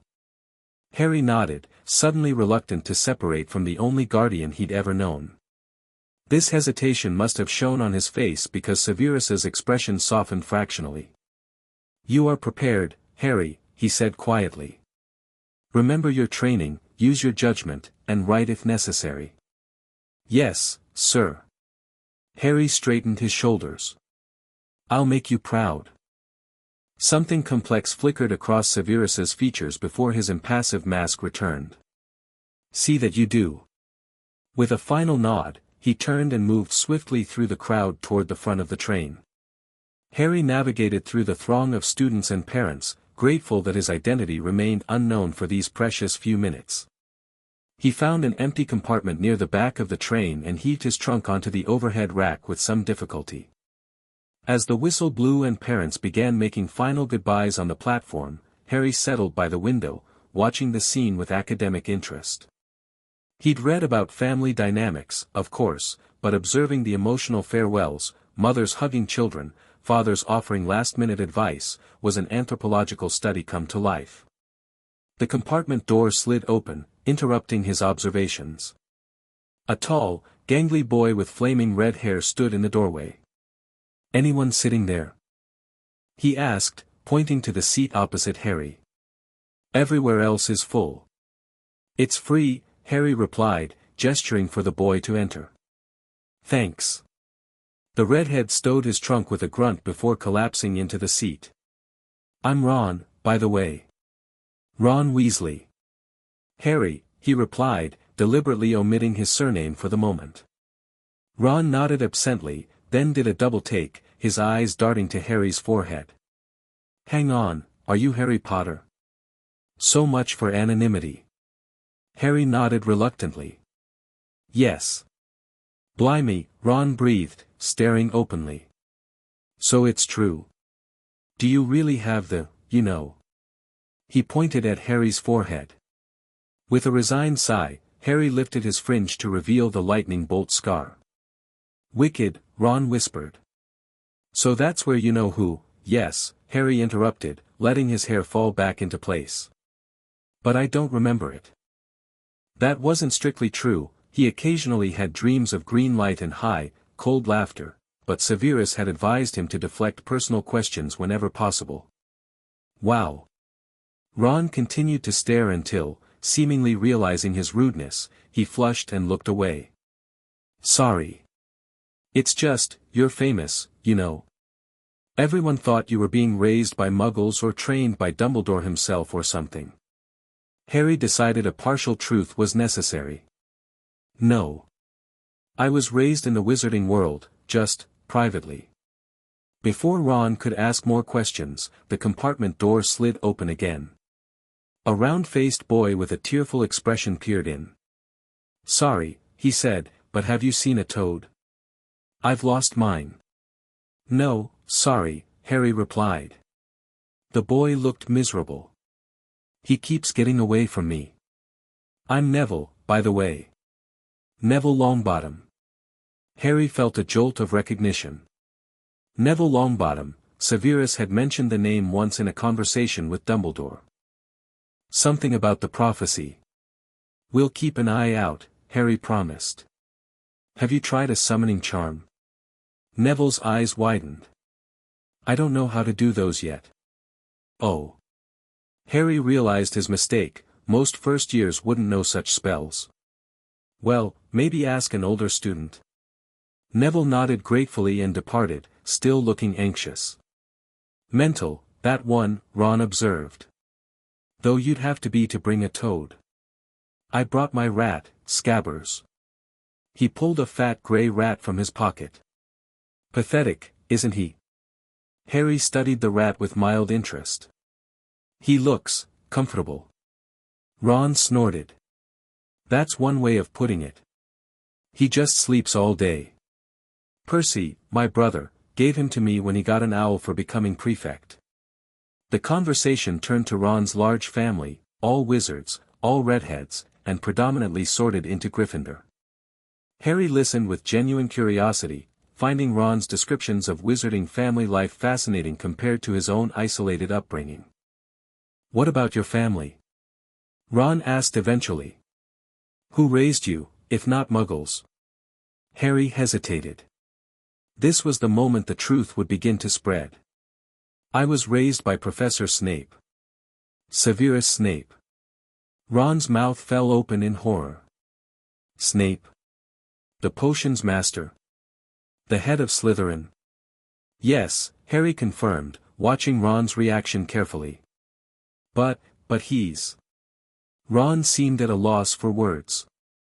My brothers say he's the meanest professor at Hogwarts. A right nightmare. And everyone knows he hated your dad. They were enemies at school. Harry frowned. Who told you that? It's common knowledge. Ron exclaimed. Fred and George say he favors Slytherin something awful and takes points from Gryffindor for just breathing wrong. And Percy says he was suspected of being a Death Eater after the war, only Dumbledore vouched for him. Harry knew he should let these comments pass, but found himself responding defensively. He was a spy for Dumbledore, actually. And he's strict, yes, but fair if you follow instructions properly. Ron looked deeply skeptical. If you say so. But living with Snape. He shuddered theatrically. Must have been bloody miserable. It wasn't, Harry said shortly, then deliberately changed the subject. What house do you think you'll be in? Thankfully, Ron took the bait, launching into an explanation of why he'd almost certainly be in Gryffindor like the rest of his family. Harry nodded along, mentally cataloging what he was learning about wizarding families and their house affiliations. Their conversation was interrupted yet again by the compartment door sliding open. This time it revealed a girl with bushy brown hair and rather large front teeth, already dressed in her Hogwarts robes. Neville the Toad Loser stood behind her. Has anyone seen a toad? Neville's lost one, she said in a bossy sort of voice. We already told him we haven't, Ron replied, but the girl wasn't listening. Her eyes had fixed on the wand Ron had just withdrawn from his pocket. Oh, are you doing magic? Let's see, then. She sat down beside Ron, who looked taken aback. All right. He cleared his throat. Sunshine, daisies, buttermellow, turn this stupid, fat rat yellow. He waved his wand, but nothing happened. Scabbers remained stubbornly gray and fast asleep. Are you sure that's a real spell? The girl asked skeptically. It's not very good, is it? I've tried a few simple spells just for practice and they've all worked for me. Her words tumbled out at remarkable speed as she continued, I'm Hermione Granger, by the way. No one in my family's magical at all, so it was ever such a surprise when I got my letter, but I was ever so pleased, of course. I've learned all our course books by heart, I just hope it will be enough. Nobody's properly explained how the sorting works, it's a magical artifact called the Sorting Hat, Harry interrupted, unable to help himself. It reads your mind and determines which house best suits your character. Hermione's eyes widened with interest. Really? That's fascinating. How does it work? Is it some kind of legilimency-based enchantment? Harry blinked, surprised by both her knowledge of the term and her quick analytical response. Something like that, yes. Though obviously, the full enchantment is complex. You seem to know a lot, she observed, studying him with new interest. Are you from a wizarding family too? He's Harry Potter, Ron interjected before Harry could answer. Hermione's eyes grew even wider. Are you really? I know all about you, of course. You're in modern magical history and the rise and fall of the dark arts and great wizarding events of the 20th century. Yes, I know, Harry replied dryly. Most of what they wrote is speculation, though. I've checked. Is it true you were raised by Professor Severus Snape? Hermione asked eagerly. I read that he's the youngest potions master in a century and has published revolutionary work on stabilizing volatile ingredients. Now it was Harry's turn to be surprised. Yes, that's true. Both parts. Ron looked between them with growing confusion. You're actually excited about Snape? Mental, both of you. Hermione ignored him, focusing entirely on Harry. What was that like? Did he teach you potions? Are you advanced already? I've only been able to try the simplest ones from magical drafts and potions. Harry found himself warming to her enthusiasm despite her somewhat overwhelming manner. He did teach me, yes. Potions and other subjects. That's fascinating. I've been so worried about being behind, coming from a Muggle family. I've been practicing spells whenever I could, but practical potions are difficult to attempt without proper supervision. You're not behind, Harry assured her. Most wizarding children don't practice actual magic before Hogwarts. The Ministry monitors underage magic. Oh. I wondered about that. The regulations and decree for the reasonable restriction of underage sorcery seemed quite strict, but I thought perhaps wizarding households had exceptions. There's a trace on underage wizards, Harry explained, but it can't distinguish who cast magic in a house with adult wizards, so effectively, you can practice at home and the Ministry assumes it's the adults, Hermione finished, nodding excitedly. That's actually quite a logical loophole. Ron was looking between them with growing horror. Blimey, it's like having two Percys in here. Hermione turned to him with a frown. Who's Percy? My brother. Perfect Prefect Percy, Ron grumbled. Always going on about rules and studies and proper cauldron thickness. Harry suppressed a smile, recognizing that he and Hermione had indeed been discussing exactly the kind of technical details that would bore most 11-year-olds. He decided to extend an olive branch to Ron. So what's the Chudley Cannon's chance of making the league this year? He asked, remembering Ron's enthusiastic description of his favorite Quidditch team earlier. Ron's face lit up immediately, and he launched into a passionate, if optimistic, assessment of the Cannon's prospects. Hermione rolled her eyes but stayed to listen, occasionally interjecting questions that revealed her complete unfamiliarity with the wizarding sport. Their conversation was interrupted yet again when the compartment door slid open, revealing 3 boys. Harry recognized the pale, pointed face of the one in the middle immediately. Is it true? Draco Malfoy asked, his eyes fixed on Harry. They're saying all down the train that Harry Potter is in this compartment. So it's you, is it? Hello again, Draco, Harry replied calmly. Draco smirked slightly at Harry's acknowledgement. This is Crabbe and Goyle, he added carelessly, gesturing to the two large boys flanking him. Ron gave a slight cough that might have been hiding a snigger. Draco's eyes flicked to him. Think my name's funny, do you? No need to ask who you are. Red hair, freckles, and a hand-me-down robe? You must be a Weasley. His gaze returned to Harry. You'll soon find that some wizarding families are much better than others, Potter. You don't want to go making friends with the wrong sort. I can help you there. He extended his hand, and Harry found himself at a pivotal moment. Severus had stressed the importance of the Malfoy connection, but Harry's instinct rebelled against Draco's dismissive treatment of Ron. Harry chose his words with care. I think I can determine the right sort for myself, thank you. But I appreciate the offer of guidance as I adjust to Hogwarts. It was a diplomatic response, neither accepting nor completely rejecting Draco's overture. The blond boy frowned slightly, clearly having expected either immediate acceptance or outright rejection. I suppose growing up with Professor Snape would teach you caution, Draco said finally, lowering his hand. Just remember, Potter, heritage and connections matter in our world. When you're ready for proper wizarding company, you'll find me in Slytherin. With that, he turned and left, Crabbe and Goyle trailing behind him. You know him? Ron demanded as soon as the door closed.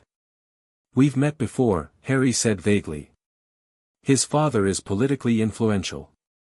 The Malfoys were big supporters of you-know-who, Ron said darkly. Claimed they were bewitched afterward, but my dad doesn't believe it. Says Lucius Malfoy didn't need an excuse to go over to the dark side. Hermione looked uncomfortable with this conversation. We should change into our robes. I expect we'll be arriving soon. She stood and headed for the door. And you've got dirt on your nose, by the way, she added to Ron before disappearing. Ron rubbed his nose furiously, muttering about bossy know-it-alls. Harry changed into his school robes, mentally reviewing everything Severus had told him about the arrival procedure and sorting ceremony. By the time the train slowed to a stop at Hogsmeade Station, darkness had fallen. A booming voice called for first years as they disembarked, and Harry found himself following a giant of a man carrying a lamp down a steep, narrow path toward a fleet of small boats.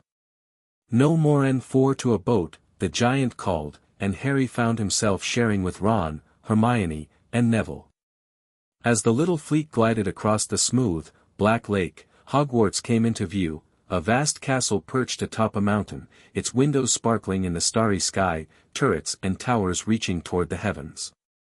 Harry had seen pictures in books, of course, but nothing prepared him for the majesty of seeing it in person. It's magnificent, Hermione whispered beside him, and for once, Harry could only nod in wordless agreement. After disembarking at an underground harbor, they climbed a passageway in the rock, emerging finally onto smooth, damp grass in the shadow of the castle. The giant man, who Harry had learned was named Hagrid, led them to enormous oak front doors and knocked 3 times. The doors swung open to reveal a tall, black-haired witch in emerald-green robes with a stern face. Harry recognized Professor McGonagall from her occasional visits to the cottage over the years. The Furs years, Professor McGonagall, said Hagrid. Thank you, Hagrid. I will take them from here. She pulled the door wide, revealing a vast entrance hall lit by flaming torches, with a magnificent marble staircase leading to the upper floors. Harry took it all in with a calm exterior that belied his internal excitement. This was it, the beginning of his life at Hogwarts. Professor McGonagall led them to a small chamber off the hall, where she delivered a speech about the 4 houses, the sorting ceremony, and the house point system. Harry noticed her gaze lingering on him briefly, but she gave no sign of their prior acquaintance.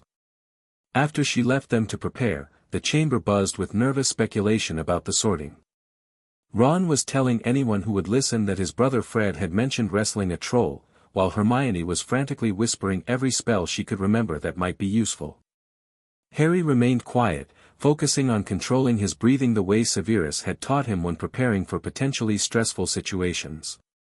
He caught Draco watching him from across the chamber, the blonde boy's expression calculating. When several students suddenly screamed, Harry's wand was in his hand before he consciously registered moving. About 20 ghosts had just streamed through the back wall, pearly white and slightly transparent, deep in conversation among themselves. "Forgive and forget, I say," a fat monk was saying. "We ought to give him a second chance, my dear friar, haven't we given Peeves all the chances he deserves? He gives us all a bad name and he's not really even a ghost." The ghosts noticed the first years and expressed delight at meeting new students before Professor McGonagall returned to escort them into the Great Hall. The Great Hall exceeded even Harry's expectations. Thousands of candles floated in midair over 4 long tables where the rest of the students were seated. Golden plates and goblets gleamed in the candlelight, and at the top of the hall, the teachers sat at another long table. Harry quickly scanned the high table, immediately locating Severus, who sat stiffly beside a nervous-looking man in a purple turban. As their eyes met briefly, Harry felt a sharp, hot pain in his scar that made him flinch. He broke eye contact, confused by the unexpected sensation. "It's bewitched to look like the sky outside," he heard Hermione whisper, pointing to the velvety black ceiling dotted with stars. "I read about it in Hogwarts, a history." Professor McGonagall placed a 4-legged stool in front of the first years, and atop it, a pointed wizard's hat, extremely old and patched. For a few seconds, there was complete silence, then a rip near the brim opened like a mouth, and the hat began to sing.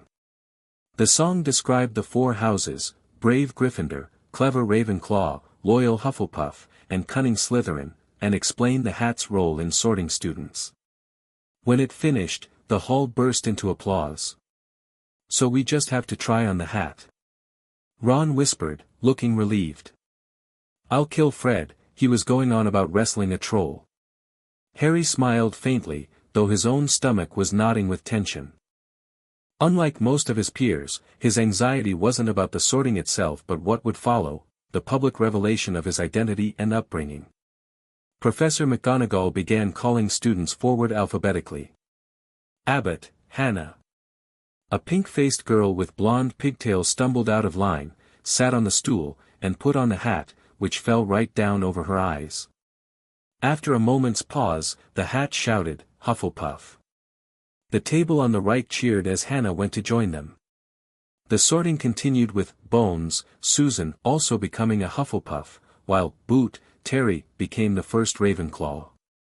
The ceremony proceeded efficiently, with the hat taking different amounts of time with each student.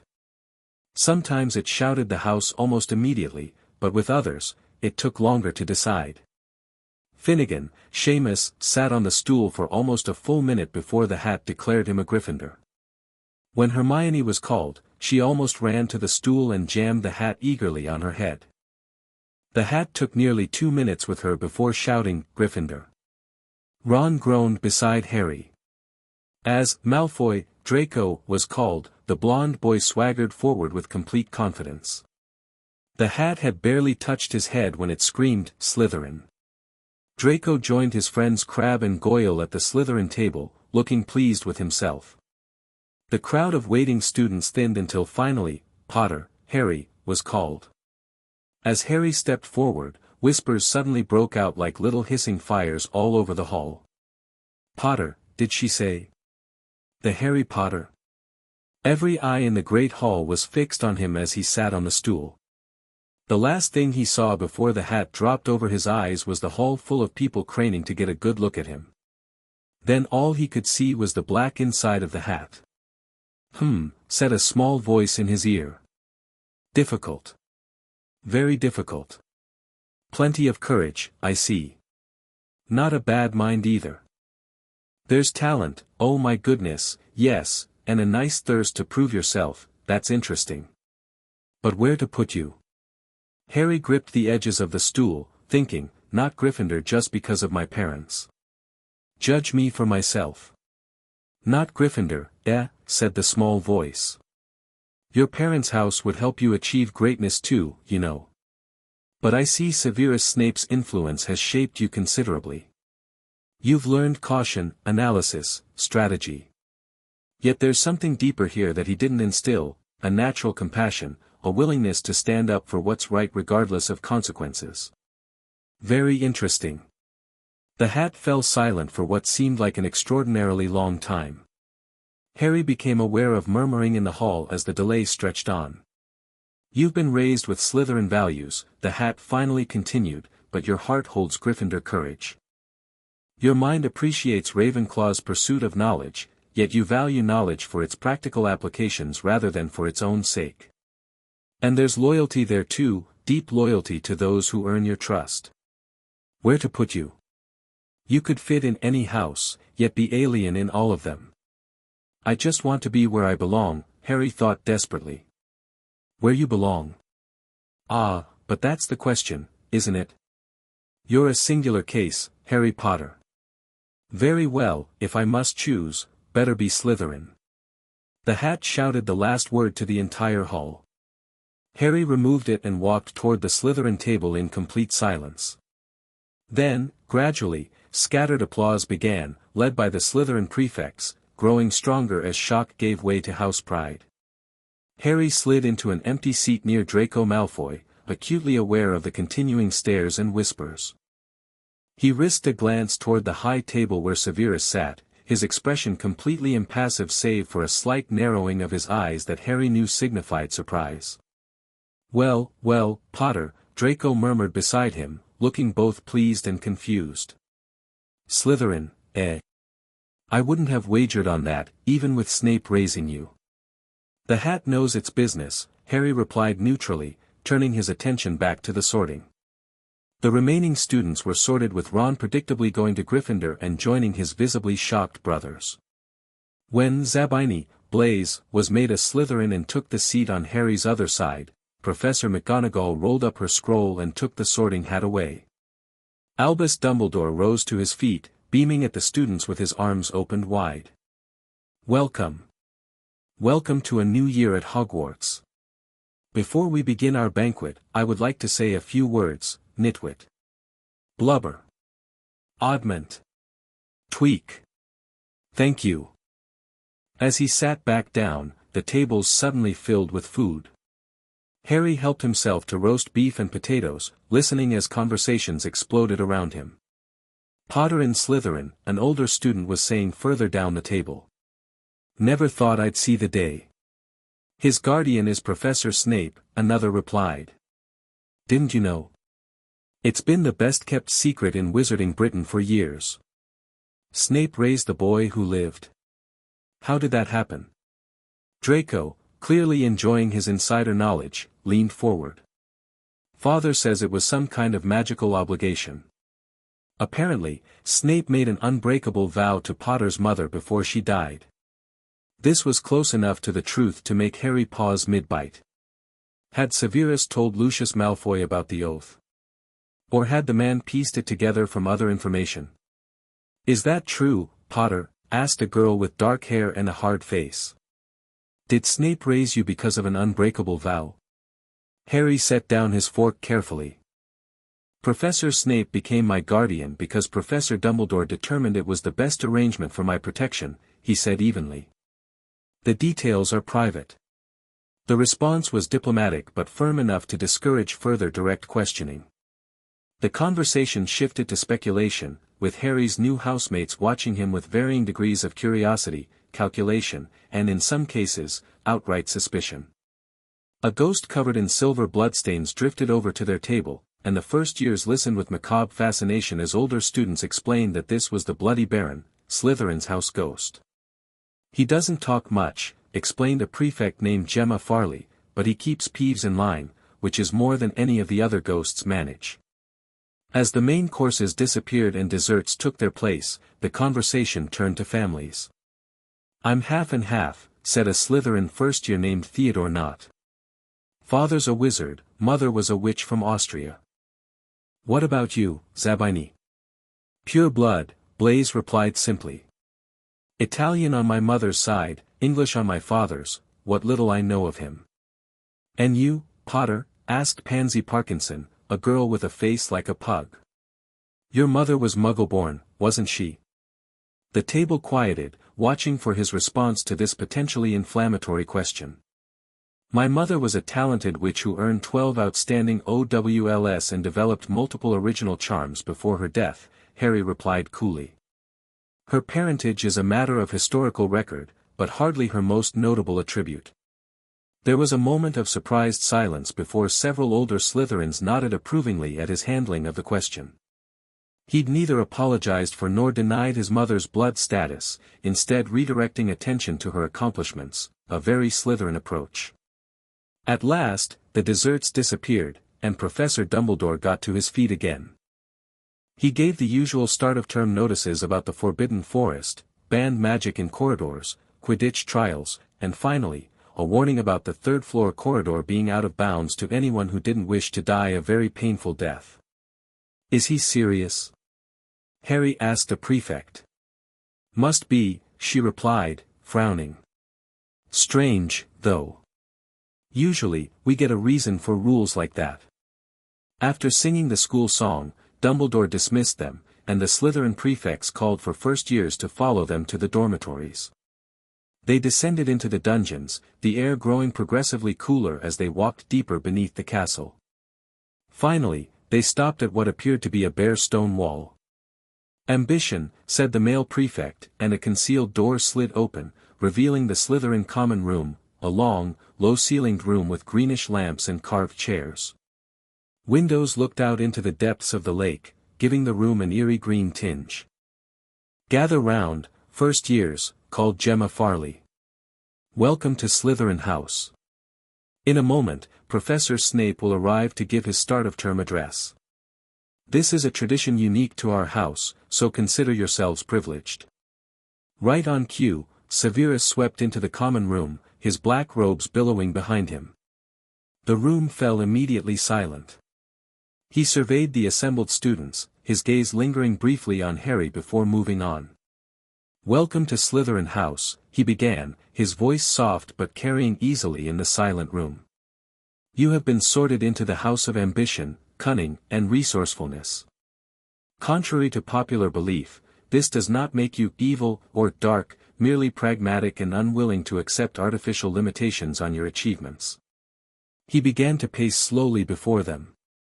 As Slytherins, you will face prejudice from other houses. They will assume the worst of you based solely on your house affiliation. You will be blamed first for any trouble, trusted least by most teachers, and expected to fulfill their negative expectations. His lip curled slightly. Their prejudice, however, is our advantage. While they waste energy watching for non-existent plots, you will forge the connections and develop the skills that will serve you long after Hogwarts. He stopped pacing. Within these walls, you are a unified front. Whatever personal disagreements exist between you, they remain private to Slytherin. Outside this common room, you will present a united face to the school. You will not wander the corridors alone. You will support your housemates publicly, regardless of private opinion. His dark eyes swept over them again. Academic excellence is expected. Social decorum is required. Clever rule-bending that cannot be proven is tolerated. Getting caught is not. The speech continued with practical matters, study schedules, house points, and the location of Severus's office for emergencies, before concluding with a final admonition. Remember, you are judged not merely as individuals but as representatives of this house. Act accordingly. With that, he turned to leave, pausing only to add, Potter. My office, 8 o'clock tomorrow morning before breakfast. Every eye turned to Harry as Severus swept out. The prefects quickly redirected attention by showing them to their dormitories, boys through one door, girls through another. The first-year boys' dormitory contained 6 four-poster beds with green silk hangings and silver embroidery. Their trunks had already been delivered to the feet of their beds. Harry found himself between Blaise Zabini and Theodore Nott, with Draco across from him, flanked by Crabbe and Goyle. "So," Draco said as they changed into pajamas, "Snape wants to see you before classes even start." "In trouble already, Potter?" "I doubt it," Harry replied mildly. "Probably administrative details about my guardianship." "What's he like?" Theo not asked suddenly. "As a guardian, I mean. My father says he's brilliant but not exactly the nurturing type." Harry considered the question. "Fair," he said finally. "Demanding but reasonable. He expects excellence but provides the means to achieve it." "Sounds like him as a head of house," commented Blaise. "My mother says Snape protects his snakes but doesn't coddle them." The conversation continued briefly as they settled into bed, but exhaustion soon claimed them. As Harry lay listening to the water lapping against the windows from the lake outside, he reflected on the day's events. Slytherin. The hat had ultimately placed him in Severus's house, a choice that would simplify some aspects of his Hogwarts experience while complicating others. He wondered how different things might have been if he'd gone to Gryffindor like his parents, or if the knowledge and value Severus had instilled in him would have led him to Slytherin regardless of his upbringing. These thoughts accompanied him into sleep, where he dreamed of the Sorting Hat whispering in his ear, "You could be great, you know, and Slytherin will help you on the way to greatness." The following morning, Harry woke early, accustomed to Severus's strict schedule at home. He dressed quickly in his school robes, noting with mild satisfaction that they now bore the Slytherin crest, and slipped out of the dormitory while his housemates still slept. The common room was nearly empty, with only a few upperclassmen reading or completing last-minute summer assignments. Harry exited through the concealed door and made his way through the dungeons to Severus's office, recalling the directions from yesterday's tour. He knocked precisely at 8 o'clock. "Enter," came Severus's familiar voice. The office reflected his guardian's personality perfectly, walls lined with shelves of mysterious specimens floating in colored potions, a massive desk covered in neatly organized parchments, and not a single personal item in sight. "Sir," Harry greeted him formally. "Sit," Severus instructed, gesturing to the chair before his desk. Once Harry was seated, Severus cast several privacy charms around the room before speaking. "Slytherin," he said, raising an eyebrow. "The hat took nearly 4 minutes with you, a hat's tall, by traditional definition." "It considered all 4 houses," Harry admitted. "Said I could fit in any of them. Yet it chose Slytherin. It said I was raised with Slytherin values," Harry explained. "But that I had other qualities as well." Severus nodded slowly. "I confess I had anticipated Ravenclaw, given your academic inclinations." "Are you disappointed?" Harry asked before he could stop himself. Something shifted in Severus's expression. "No," he said finally. "Surprised, perhaps, but not disappointed. Slytherin will serve you well if you navigate its complexities carefully." Relief flooded Harry, though he kept his face neutral. "However," Severus continued, "your sorting introduces complications we must address. As both your head of house and guardian, I must maintain a delicate balance. In public, I cannot show favoritism without compromising my position and your standing among your peers." "I understand, sir." "Furthermore," Severus leaned forward slightly, "your presence in Slytherin places you in close proximity to children of the Dark Lord's former supporters. The Malfoys, Knots, Parkinsons, Crabbes, and Goyles all had connections. While none would dare move against you directly, information travels. You must be circumspect in what you reveal." Harry nodded, having expected this warning. "That said," Severus continued, "these connections may prove valuable. Cultivate alliances where possible, but never forget the potential divided loyalties should the political winds shift." The conversation felt like an extension of the political lessons Severus had been teaching him for years, but with immediate practical applications. "What about friends in other houses?" Harry asked. "Advisable, but complicated. Inter-house friendships exist but face significant social pressure, particularly involving Slytherin. Choose wisely and be prepared to defend your choices." Severus consulted a small silver clock on his desk. We have 10 minutes remaining. Are there any immediate concerns you wish to address? Harry hesitated, then decided to mention it. My scar hurt yesterday during the feast. When I looked at the high table, at you and the professor in the turban beside you. Severus's expression sharpened. Professor Quirrell. The pain was specifically when you looked at him? I'm not sure, Harry admitted. It happened so quickly, and you were both in my line of sight. Severus steepled his fingers, considering. Curious. Your scar is no ordinary curse mark. It may react to certain magical stimuli. If it happens again, record the circumstances precisely and inform me immediately. Yes, sir. One final matter, Severus said, reaching into his desk drawer. Your class schedule. I've taken the liberty of annotating it with recommended preparation for each subject. Harry accepted the parchment, noting Severus's familiar spidery handwriting in the margins with reading assignments and practical tips. Thank you, sir. You may address me as Professor or Professor Snape in all school-related contexts, Severus reminded him. Our private meetings will remain weekly unless circumstances dictate otherwise. Thursday evenings, 7 o'clock. Harry nodded, recognizing the dismissal. As he stood to leave, Severus added, and Harry, remember that while the Sorting Hat placed you in Slytherin, it is your choices that define who you truly are. The statement was surprisingly philosophical coming from Severus, and Harry carried it with him as he made his way to the Great Hall for breakfast. The whispers and stares that followed him were impossible to ignore. Students from all houses tracked his movement across the hall, conversations faltering as he passed. By the time he reached the Slytherin table, he was grateful for the buffer of housemates who closed ranks around him with instinctive house loyalty.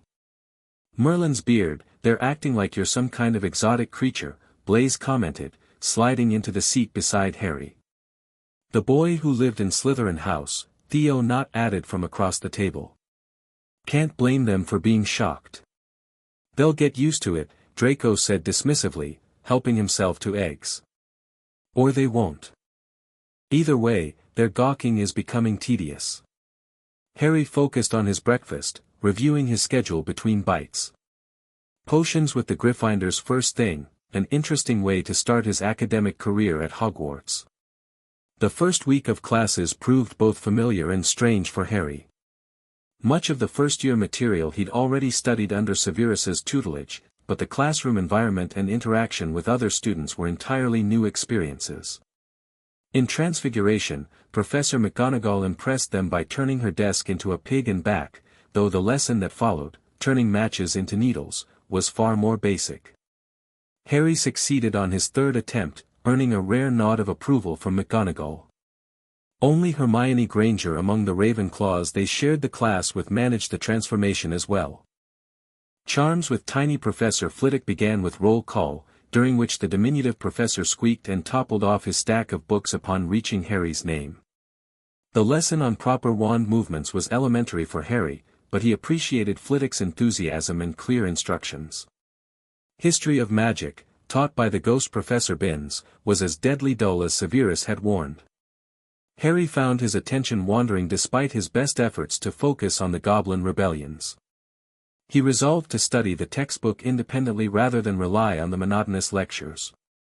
Defense against the dark arts proved the most disappointing. Professor Quirrell's classroom smelled strongly of garlic, supposedly to ward off a vampire he'd encountered in Romania. His turban, he told them, had been given to him by an African prince as thanks for dealing with a troublesome zombie, but when Seamus Finnegan eagerly asked for details, Quirrell turned pink and started talking about the weather. Throughout the lesson, Harry noticed that his scar prickled uncomfortably whenever Quirrell turned his back to the class. He made careful mental notes of the occurrences to report to Severus at their next meeting. It was Friday morning when Harry finally experienced potions class as a student rather than Severus's ward. The Slytherins arrived early, taking the front rows as was tradition, while the Gryffindors filtered in reluctantly, claiming seats toward the back. Harry found himself paired with Blaise Zabini, while Draco worked with Theodore not beside them. Across the aisle, he noticed Ron Weasley whispering urgently to Seamus Finnegan as they eyed the pickled specimens lining the walls with trepidation. When Severus swept into the room, silence fell immediately. He began by taking roll call, pausing at Harry's name. "Ah, yes," he said softly, "Harry Potter. Our new celebrity." Draco and his friends sniggered behind their hands. Harry maintained a neutral expression, recognizing the performance for what it was, Severus establishing that he would not show favoritism to his ward. Severus finished calling names and looked up at the class, his black eyes cold and empty. "You are here to learn the subtle science and exact art of potion-making," he began, speaking barely above a whisper, yet every word was clear in the silent dungeon. "As there is little foolish wand-waving here, many of you will hardly believe this is magic. I don't expect you will really understand the beauty of the softly simmering cauldron with its shimmering fumes, the delicate power of liquids that creep through human veins, bewitching the mind, and snaring the senses." Harry had heard variations of this speech over the years, but it still effectively captured the essence of what had drawn him to potions under Severus's tutelage. "Potter," Severus said suddenly. "What would I get if I added powdered root of asphodel to an infusion of wormwood?" Harry recognized the test, a question beyond first-year curriculum to establish expectations. "The draught of living death, sir. A powerful sleeping potion." Severus's lips thinned. "Where would you look if I told you to find me a bezoar?" "In the stomach of a goat, sir. It's a stone that acts as an antidote to most poisons." "What is the difference between monkshood and wolfsbane?" "They're the same plant, sir, also known as aconite." Severus surveyed him with an unreadable expression. "Adequate. At least someone has opened a book before arriving." His gaze swept the classroom. "Well? Why aren't you all copying that down?" There was a sudden rummaging for quills and parchment. Over the noise, Severus added, "And a point to Slytherin for basic preparation, Potter." The rest of the lesson involved brewing a simple potion to cure boils. Harry worked methodically with Blaise, carefully preparing ingredients and monitoring temperature as Severus swept around the room, criticizing almost everyone except Draco, whom he seemed to like. He was just telling everyone to look at the perfect way Draco had stewed his horned slugs when clouds of acid green smoke and a loud hissing filled the dungeon. Neville Longbottom had somehow managed to melt Seamus's cauldron into a twisted blob, and their potion was seeping across the stone floor, burning holes in people's shoes. Within seconds, the whole class was standing on their stools while Neville, who had been drenched in the potion when the cauldron collapsed, moaned in pain as angry red boils sprang up all over his arms and legs. "Idiot boy," snarled Severus, clearing the spilled potion away with one wave of his wand. "I suppose you added the porcupine quills before taking the cauldron off the fire?" Neville whimpered as boils started to pop up all over his nose. "Take him up to the hospital wing," Severus spat at Seamus. Then he rounded on Ron, who had been working next to Neville. "You, Weasley, why didn't you tell him not to add the quills? Thought he'd make you look good if he got it wrong, did you? That's a point you've lost for Gryffindor." This was unfair, but Harry knew better than to question Severus's teaching methods publicly. Ron looked furious and opened his mouth to argue, but thankfully, his friend Dean Thomas kicked him behind their cauldron. As they climbed the steps out of the dungeon an hour later, Harry overheard Ron ranting to his fellow Gryffindors. "Snape's bloody horrible, isn't he?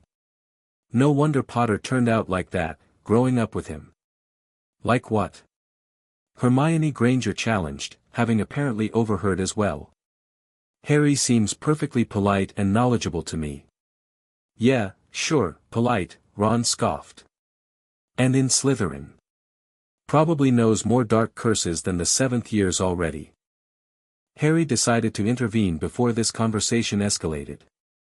"I assure you, Weasley, if I knew more dark curses than the 7th years, you'd be wise not to discuss me where I might overhear." Ron whirled around, his face flushing to match his hair when he realized Harry was right behind him. We were just, discussing me, yes, I gathered," Harry said dryly. For the record, Professor Snape holds all his students to high standards. If you properly prepared your ingredients and followed the instructions precisely, you'd find his class quite manageable. That's exactly what I told Ron, Hermione agreed eagerly. The instructions in the book were perfectly clear about removing the cauldron from the fire before adding porcupine quills. Ron glared at her. Whose side are you on? The side of proper potion brewing safety, obviously, she replied primly. Neville could have been seriously injured. He is seriously injured. But it could have been worse, Harry pointed out.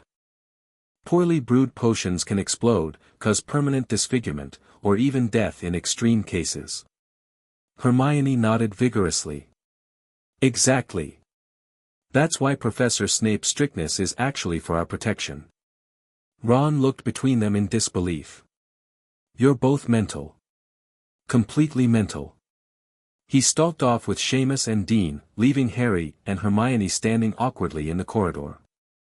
Your brewing technique was quite good, Hermione offered after a moment. I noticed you crushing the snake fangs with the flat of your blade instead of chopping them. It seemed to release more powder.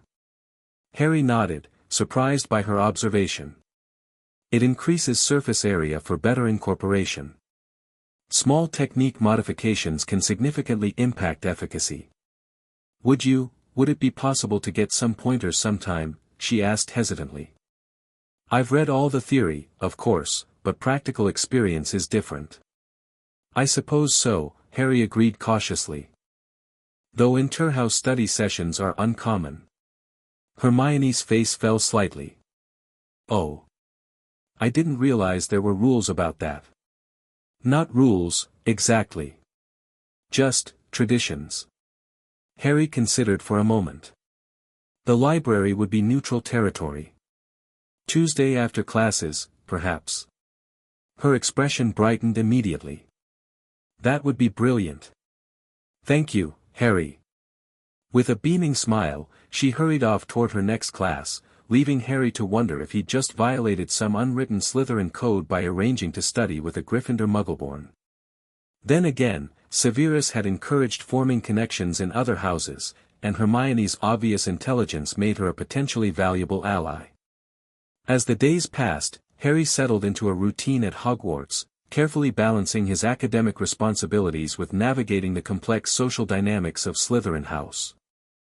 His housemates had seemingly accepted his presence, though he remained conscious of the constant evaluation behind their polite interactions. Within Slytherin, a natural hierarchy had quickly emerged. Draco, leveraging his family name and confident personality, positioned himself as the de facto leader of the first years. Harry, with his fame and connection to Severus, occupied an ambiguous position, respected but not fully integrated into any particular group. This arrangement suited Harry perfectly. He maintained cordial relations with all his housemates while avoiding deep entanglements that might compromise his independence. His weekly meetings with Severus provided a welcome opportunity to speak freely, away from the constant performance of Slytherin house politics. Your professors report satisfactory progress, Severus informed him during one such meeting in late September. Though Professor Flitwick notes you seem to be deliberately restraining your casting in charms. Harry nodded. I thought it best not to draw unnecessary attention to advanced abilities. Severus considered this. A reasonable precaution, though taken too far, it may inhibit your own development. Practice restraint in public demonstrations, but do not limit yourself during actual learning. Yes, sir. And your extracurricular study arrangement with Miss Granger? Severus raised an eyebrow. An unusual choice for a Slytherin. Harry had mentioned the arrangement in a previous meeting, knowing Severus would inevitably hear of it through the Hogwarts gossip network. She's intelligent and dedicated. Our discussions are academically stimulating. Indeed. Severus's tone was neutral. And the reaction from your housemates? Mixed, Harry admitted. Draco made several derogatory comments about lowering myself to associate with Muggleborns, but Blaise and Theo seem unbothered. The girls generally follow Pansy's lead in disapproving. Yet you continue the association despite potential social consequences. It wasn't quite a question, but Harry answered anyway. Hermione's friendship has practical value beyond academics. She provides perspective from Gryffindor and insight into how Muggleborns view our world. Besides, he added with a small smile, she's the only person who doesn't treat me as either the boy who lived or Snape's ward. Something flickered in Severus's expression. Very well. Exercise appropriate discretion, but I see no reason to discourage the connection. Coming from Severus, this was practically enthusiastic approval. Harry nodded, relieved. His Tuesday study sessions with Hermione had become a highlight of his week, an opportunity to discuss magical theory without the constant undercurrent of Slytherin politics. Their unlikely friendship didn't go unnoticed, of course. Ron Weasley seemed particularly incensed by what he viewed as Hermione's betrayal, while Draco never missed an opportunity to make snide remarks about Harry's charity project. Harry ignored both, focusing instead on the practical benefits of maintaining connections across house lines. October brought increasingly chilly weather and the beginning of flying lessons for first years. When the notice appeared on the Slytherin bulletin board announcing joint lessons with Gryffindor, Draco immediately launched into elaborate stories about his flying exploits at Malfoy Manor. "I've been flying since I was 6, he boasted in the common room. "Father says it's a crime if I'm not picked for the house team next year." Not to be outdone, Theodore Nott shared tales of narrowly escaping Muggle helicopters while flying over his family estate, while Blaise claimed to have learned aerial maneuvers from an Italian Quidditch star who was one of his mother's many admirers. Harry listened with mild amusement. Having never been permitted a broom at the cottage due to security concerns, he had no stories to contribute, though Severus had explained the basic principles of flight. When Thursday afternoon arrived, the Slytherins marched onto the training grounds as a unified group, presenting a composed front despite some private nervousness.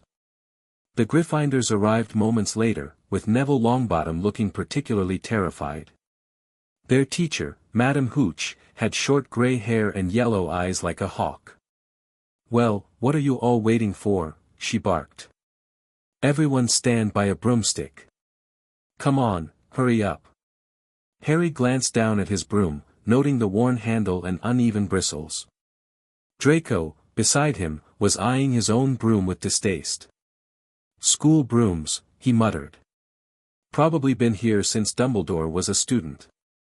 "Stick out your right hand over your broom," called Madame Hooch, "and say, 'up.'" "Up," everyone shouted.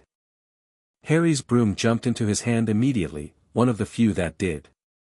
Draco's followed a moment later, as did Ron Weasley's across the field. Hermione's merely rolled over, and Neville's didn't move at all. Madame Hooch showed them how to mount their brooms properly, correcting grips and stances. Harry noted with satisfaction that she told Draco he'd been doing it wrong for years, causing the blonde boy's pale cheeks to flush pink. "Now, when I blow my whistle, you kick off from the ground, hard," said Madame Hooch. "Keep your broom steady, rise a few feet, and then come straight back down by leaning forward slightly. On my whistle, 3, 2, but Neville, nervous and jumpy, pushed off before the whistle had touched Madame Hooch's lips.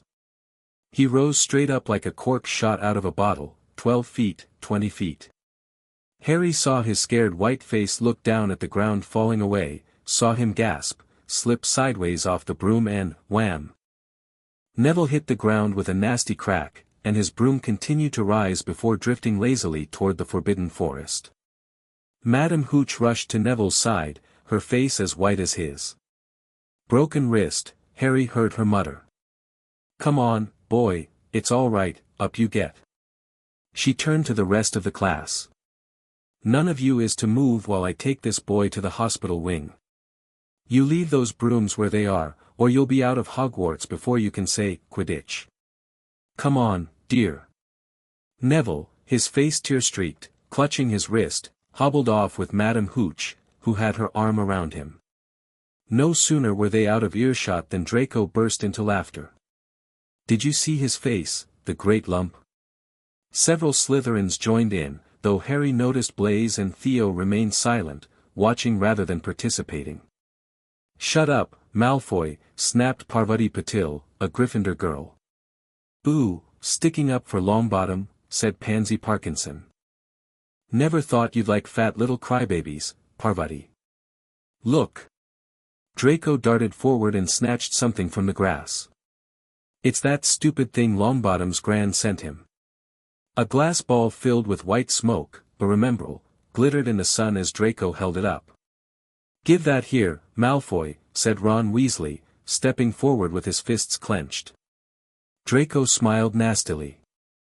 I think I'll leave it somewhere for Longbottom to find, how about up a tree? Malfoy, Harry said quietly but firmly, we're under explicit instructions not to touch the brooms. Is a moment of amusement worth potential expulsion? Draco hesitated, clearly torn between showing off and acknowledging the logic of Harry's warning. The pause was enough for Ron to lunge forward and snatch the remembrall from his hand. Ha! Ron crowed triumphantly, holding up the glass ball. Weasley, Malfoy, enough, Harry said, stepping between them. Hooch could return any moment. Weasley, return Longbottom's property to him in the hospital wing if you're so concerned. Malfoy, consider whether petty theft aligns with the dignity expected of our house. The invocation of Slytherin dignity, a frequent theme in Severus's house talks, visibly impacted Draco, who straightened and adopted a more composed expression. You're right, Potter. It's beneath me to concern myself with Longbottom's trinkets. Ron looked confused by this de-escalation but retreated to the Gryffindor side with the remembrall clutched in his hand. Still a git, he muttered just loudly enough to be heard. The remainder of the flying lesson, once Madame Hooch returned, proceeded without incident. Harry discovered to his pleasure that flying came naturally to him, the broom responding to his subtle shifts in weight and grip as if it were an extension of his body. By the end of the session, Madame Hooch was eyeing him with interest. Have you flown before, Potter? She asked as they returned the brooms to the storage shed. No, Professor, Harry replied truthfully. This was my first time on a broom. Good natural instinct. Shame first years can't join house teams, you might have made a decent seeker with proper training. As October continued, Harry maintained his careful balance between houses. His study sessions with Hermione expanded to include occasional assistance for Neville Longbottom, whose gratitude for Harry's intervention in the Remembrall incident had overcome his initial fear of the Slytherin. Within his own house, Harry's position solidified as other students recognized his political acumen and magical ability. Even Draco, despite occasional friction, seemed to accept Harry as a peer rather than competition, an arrangement that suited Harry perfectly. The approach of Halloween brought a melancholy mood that Harry hadn't anticipated. At the cottage, the anniversary of his parents' deaths had always been a somber, private affair. Severus would withdraw into silent recollection, and Harry had learned to provide space for his guardian's grief. Now, surrounded by excited talk of the Halloween feast, Harry found himself increasingly withdrawn. On the morning of October 31st, he received a brief note at breakfast, office. 5 p.m., SS. The familiar spidery handwriting brought immediate understanding. Severus, too, was feeling the weight of the anniversary. Their scheduled meeting wasn't until Thursday, but some traditions transcended school routines. Charm's class that morning brought a welcome distraction as Professor Flitwick announced they were finally ready to attempt levitation. The class was paired off, Harry with Blaise, to practice the Wingardium Leviosa charm on feathers. Now, don't forget that nice wrist movement we've been practicing, squeaked Professor Flitwick. Swish and flick, remember, swish and flick. And saying the magic words properly is very important, too. Harry succeeded on his second attempt, earning 5 points for Slytherin. Blaise followed shortly after, his feather wobbling slightly but definitely hovering above their desk. Across the room, Ron Weasley was having significantly less success. Wingardium Leviosa, he shouted, waving his arms like a windmill. You're saying it wrong, Harry heard Hermione correct him. It's Wingardium Leviosa, make the gar nice and long. You do it, then, if you're so clever, Ron snarled. Hermione rolled up her sleeves, flicked her wand, and said, Wingardium Leviosa. Their feather rose off the desk and hovered about 4 feet above their heads. "Oh, well done," cried Professor Flitwick, clapping. "Everyone see here, Miss Granger's done it." By the end of class, most students had managed the charm with varying degrees of success. As they filed out of the classroom, Harry overheard Ron complaining loudly to Dean and Seamus. "It's no wonder no one can stand her," he was saying. "She's a nightmare, honestly." "It's Leviosa, not Leviosa," he mimicked in a high-pitched voice. Someone knocked into Harry as they hurried past. It was Hermione, and he was startled to see tears streaming down her face. "I think she heard you," Harry said coldly to Ron. "So?" said Ron, looking uncomfortable. "She must have noticed she's got no friends." Harry's eyes narrowed. "She has friends. An intelligence that clearly threatens your fragile ego." Leaving Ron sputtering indignantly, Harry hurried after Hermione, but she had disappeared into the girls' bathroom. After a moment's hesitation, he continued to his next class, resolving to check on her later. By the time Harry arrived at Severus's office that afternoon, Hermione still hadn't reappeared. Lavender Brown reported she was crying in the girls' bathroom and wanted to be left alone, which left Harry concerned but respecting her need for space. Severus was grading papers when Harry entered, his expression even more closed off than usual. Without looking up, he gestured to a chair opposite his desk, where a steaming cup of tea waited. For several minutes, they sat in silence, the scratching of Severus's quill the only sound. Finally, he set his work aside and met Harry's gaze. 10 years, he said quietly. Harry nodded. There was no need to explain what they were acknowledging. "I find myself." Severus began, then paused, seemingly searching for words. Reflecting on how differently things might have unfolded. If they had lived, Harry supplied. Yes. Another silence stretched between them, but it wasn't uncomfortable. This shared grief, this annual recognition of loss, had become its own form of connection over the years. "Do you think they would approve?" Harry asked suddenly. "Of how I've turned out?" "Of." He gestured vaguely between them, "this arrangement." Severus considered the question with unusual openness. "Your mother would be proud of your academic achievements and innate kindness," he said finally. "Your father." He grimaced slightly. "Would likely be apoplectic about your house placement and guardian, but eventually gratified by your apparent flying ability." It was the most direct assessment of James Potter that Severus had ever offered, and Harry treasured it despite its ambivalence. "Professor McGonagall says I fly like him," Harry ventured, having received this comment after their second flying lesson. "You do," Severus admitted reluctantly. "It appears to be an inherited trait, like your mother's aptitude for charms and your deplorable eyesight." The faint attempt at humor surprised a small smile from Harry. "And my potions ability?" "Is entirely the result of proper instruction," Severus replied, his tone suggesting this point was not up for debate. They spent the next hour in subdued conversation, reviewing Harry's academic progress and addressing minor concerns about his adjustment to Hogwarts. As the time for the Halloween feast approached, Severus rose to indicate their meeting was concluded. "Thank you, sir," Harry said simply, understanding that the private commemoration had been as much for Severus's benefit as his own. Severus inclined his head slightly. "We shall continue our regular meeting on Thursday. You may go." The Halloween feast was well underway by the time Harry entered the Great Hall. The usual decorations had been supplemented with thousands of bats fluttering from the walls and ceiling, while more swooped over the tables, making the candles in the pumpkins stutter. The feast appeared on golden plates as it had at the start of term banquet.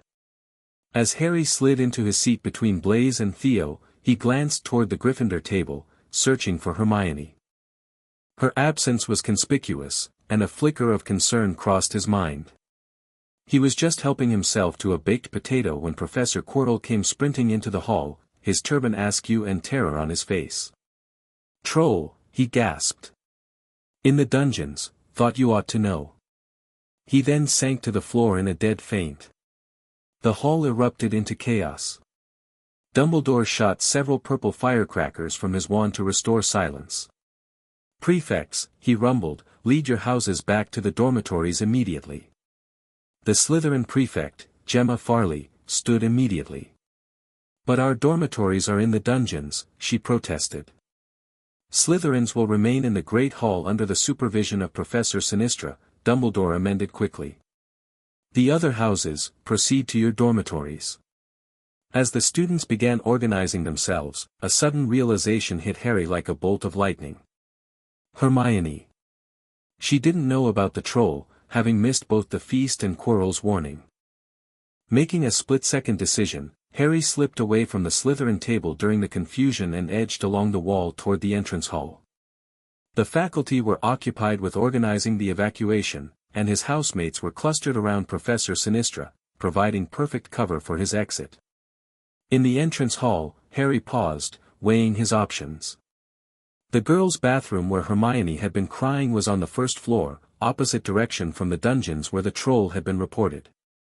If he moved quickly. A familiar voice interrupted his planning. "Potter. What are you doing?" Harry turned to find Ron Weasley and Neville Longbottom staring at him with suspicion. "Hermione," Harry explained quickly.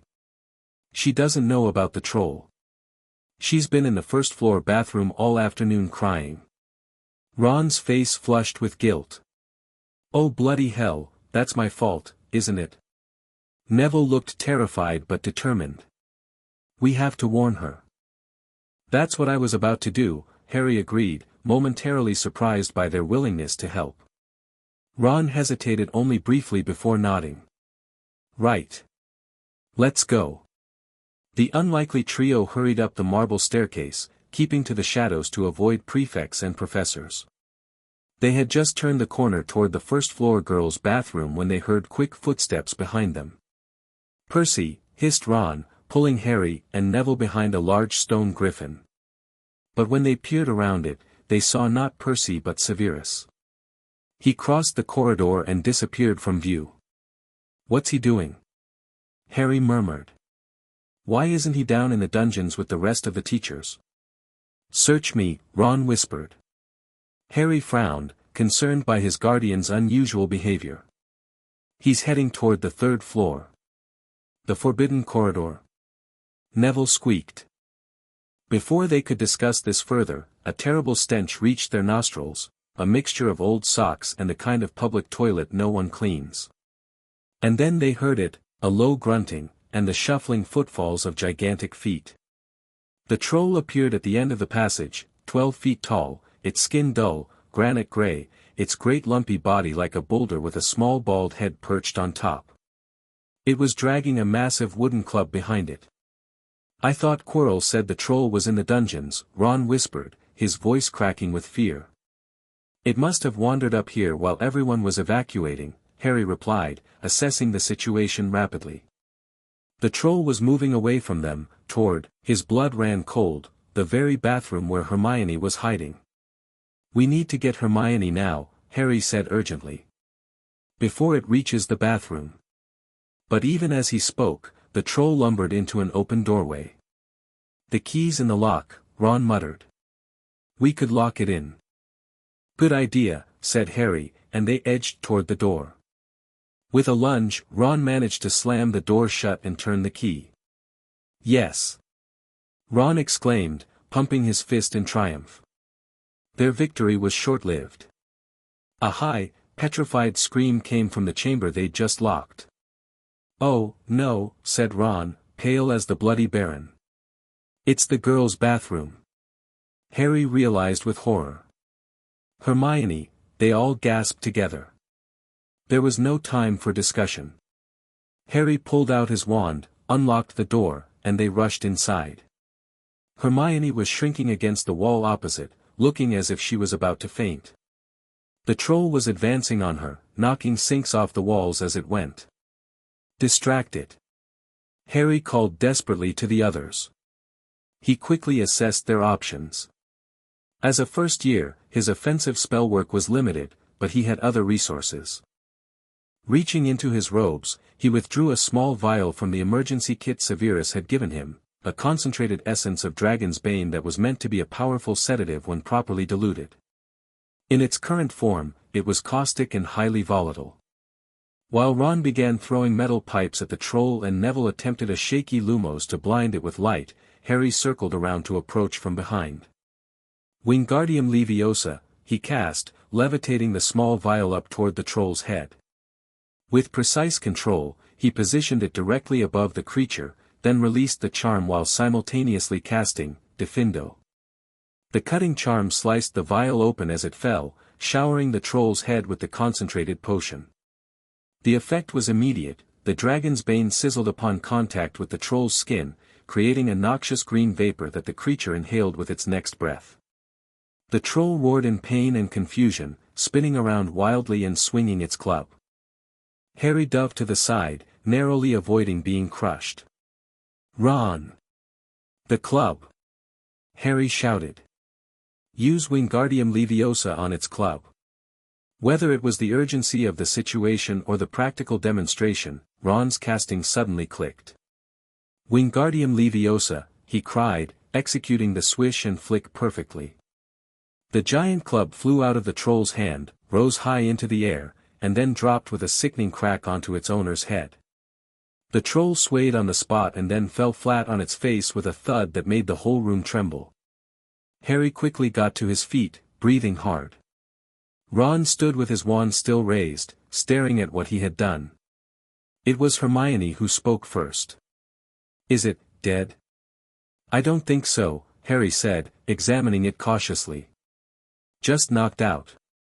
The dragon's bane extract will keep it sedated for a while." "What was that green stuff?" Ron asked, looking at Harry with newfound respect. "Concentrated potion ingredient. Not standard first-year equipment," Harry admitted. A sudden slamming and loud footsteps made the three of them look up.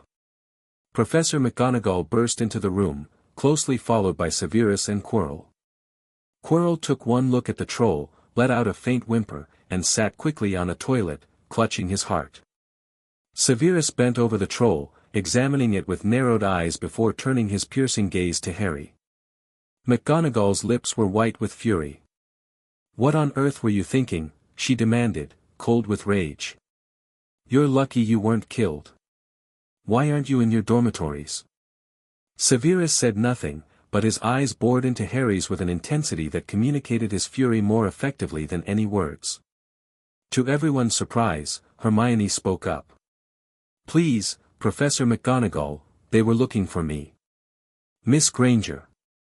I went looking for the troll because I thought I could deal with it on my own, because I've read all about them." Ron dropped his wand in shock at this bald-faced lie. "If they hadn't found me, I'd be dead now." Harry used some kind of potion to confuse it, Neville tried to blind it, and Ron knocked it out with its own club. They didn't have time to fetch anyone. It was about to finish me off when they arrived. McGonagall stared at her. "Well, in that case." She looked at the three boys. "Still, it was extremely foolish behavior. 5 points will be taken from Gryffindor for your serious lack of judgment, Miss Granger." She turned to the boys. "As for you three, well, not many first years could have taken on a full-grown mountain troll. 5 points will be awarded to each of you. For sheer dumb luck if nothing else. Professor Dumbledore will be informed of this incident." Severus's eyes hadn't left Harry. "Mr. Potter will accompany me to my office to discuss his unorthodox choice of potions ingredients. The rest of you, return to your dormitories. The feast is being finished there." The walk to the dungeons was conducted in tense silence. Once inside his office, Severus cast several privacy charms before rounding on Harry. "Dragon's bane extract," he said, his voice dangerously quiet. "A restricted substance that could have blinded everyone in that room if improperly handled." "I knew what I was doing," Harry replied, trying to keep his voice steady. The alternative was allowing the troll to kill Hermione. "And why, precisely, did the task of rescuing Miss Granger fall to 3 first-year students rather than the fully qualified faculty searching the castle? Severus's tone could have frozen lava. There wasn't time to find a professor. The troll was already entering the bathroom when we arrived. You should not have been there in the first place. Severus finally raised his voice. You were instructed to remain in the Great Hall with your housemates. Hermione didn't know about the troll, Harry insisted. She'd been in that bathroom all afternoon because Ron Weasley made her cry. No one else remembered she was missing. Severus pinched the bridge of his nose, visibly controlling his temper. Your concern for Miss Granger is, not without merit. However, your methods were reckless in the extreme. I used what I had available, Harry defended himself. The Dragon's Bane was the most potent option in my emergency kit. An emergency kit provided with the expectation you would exercise judgment in its use, Severus countered. Had the substance splashed into your eyes or Weasley's, the consequences would have been severe and potentially permanent. Harry fell silent, recognizing the legitimate concern beneath his guardian's anger. I was careful, he said finally. I used Wingardium Leviosa to position the vial precisely and Diffindo to open it from a safe distance. Severus studied him for a long moment. Resourceful, he acknowledged reluctantly. But still unacceptably dangerous. You will serve detention with me this Saturday, during which we will review proper safety protocols for volatile substances. Additionally, I will be adjusting the contents of your emergency kit to exclude the more hazardous components. It was a relatively mild punishment, considering. Yes, sir. Now, explain why you were aware of Professor McGonagall and myself approaching before we entered the bathroom. You showed no surprise at our arrival. Harry hesitated, then decided honesty was his best option. We saw you earlier, heading toward the 3rd floor. I was curious about why you weren't in the dungeons with the other teachers. Something flickered in Severus's eyes. Curious enough to follow me, perhaps? No, sir. We were focused on reaching Hermione. Severus studied him for a moment longer before nodding once, apparently satisfied. Return to your dormitory. Your housemates will have questions about your absence. I suggest a simplified version of events that omits the more controversial details. Yes, sir, Harry agreed, relieved to have weathered the worst of Severus's displeasure. As he reached the door, Severus added, and Harry, while your concern for Miss Granger is commendable, remember that your own safety must remain paramount. I have no desire to explain to Dumbledore why his precious boy who lived met his end battling mountain trolls in a girl's lavatory. The dry comment, delivered in Severus's characteristic sardonic tone, signaled that the worst of his anger had passed. Harry nodded and slipped out the door, mentally composing the sanitized version of events he would share with his housemates. The troll incident had an unexpected consequence. Hermione Granger became Harry's friend in a way that mere study sessions hadn't accomplished. There are some experiences you can't share without forming a connection, and knocking out a 12-foot mountain troll was apparently one of them. Even more surprisingly, Ron Weasley's attitude toward Harry underwent a significant shift. The mutual respect forged in the heat of danger transcended house rivalries, at least temporarily, leading to cautious nods of acknowledgement when they passed in the corridors. November arrived, bringing with it bitterly cold weather and the start of the Quidditch season. Slytherin was scheduled to play Gryffindor in the first match, and house pride reached fever pitch in the days leading up to the game. Harry attended the match with his fellow first-years, watching with fascination as the teams battled for supremacy. The Slytherin team played aggressively, utilizing tactics that skirted the boundaries of the rules, while the Gryffindors relied on superior flying skills, particularly from their new seeker, a third-year named Amanda Kirk. When Slytherin narrowly secured victory through a combination of well-timed bludger attacks and a spectacular feint by their seeker, the Slytherin stands erupted in cheers. Harry joined in the celebration, though he privately thought some of Slytherin's tactics had been unnecessarily rough. As the weather grew colder, Harry continued his weekly meetings with Severus, expanded his cautious friendship with Hermione and Neville, and maintained his carefully neutral position within Slytherin. His academic performance remained consistently excellent, though he was careful not to stand out too dramatically in classes shared with Gryffindor, where Severus's treatment of him was notably harsher. The approaching Christmas holiday brought a flurry of preparations. When Professor Snape came around collecting names of students staying at Hogwarts for Christmas, Harry assumed he would be returning to the cottage as usual. To his surprise, Severus informed him during their private meeting that alternative arrangements had been made.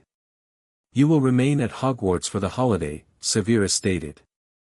"I have research obligations that will take me to the continent for much of the break." Harry tried to hide his disappointment.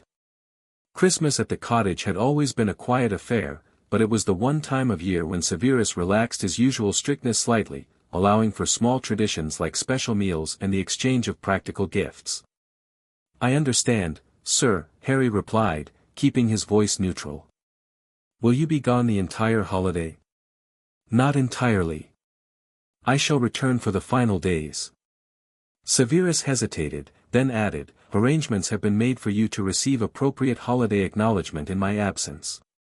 It was Severus's stilted way of assuring him he would still receive Christmas gifts, and Harry appreciated the consideration behind the awkward phrasing. "Thank you, sir." The castle grew increasingly festive as the end of term approached.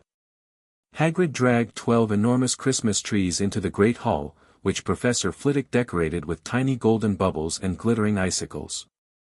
Magical snow fell gently from the enchanted ceiling, vanishing before it reached the tables below. On the final day of term, Harry attended his usual study session with Hermione in the library, helping her review potions principles for the end-of-term assessment. "I'm going home for Christmas," she told him as they packed up their books. "My parents have planned a skiing trip, that's where you strap boards to your feet and slide down mountains." "I know what skiing is," Harry replied with amusement. "I may have been raised by a wizard, but we did have books about the Muggle world." Hermione looked embarrassed. "Sorry, I just assumed, most wizards seem completely clueless about Muggle activities." "Severus grew up in a Muggle area," Harry explained.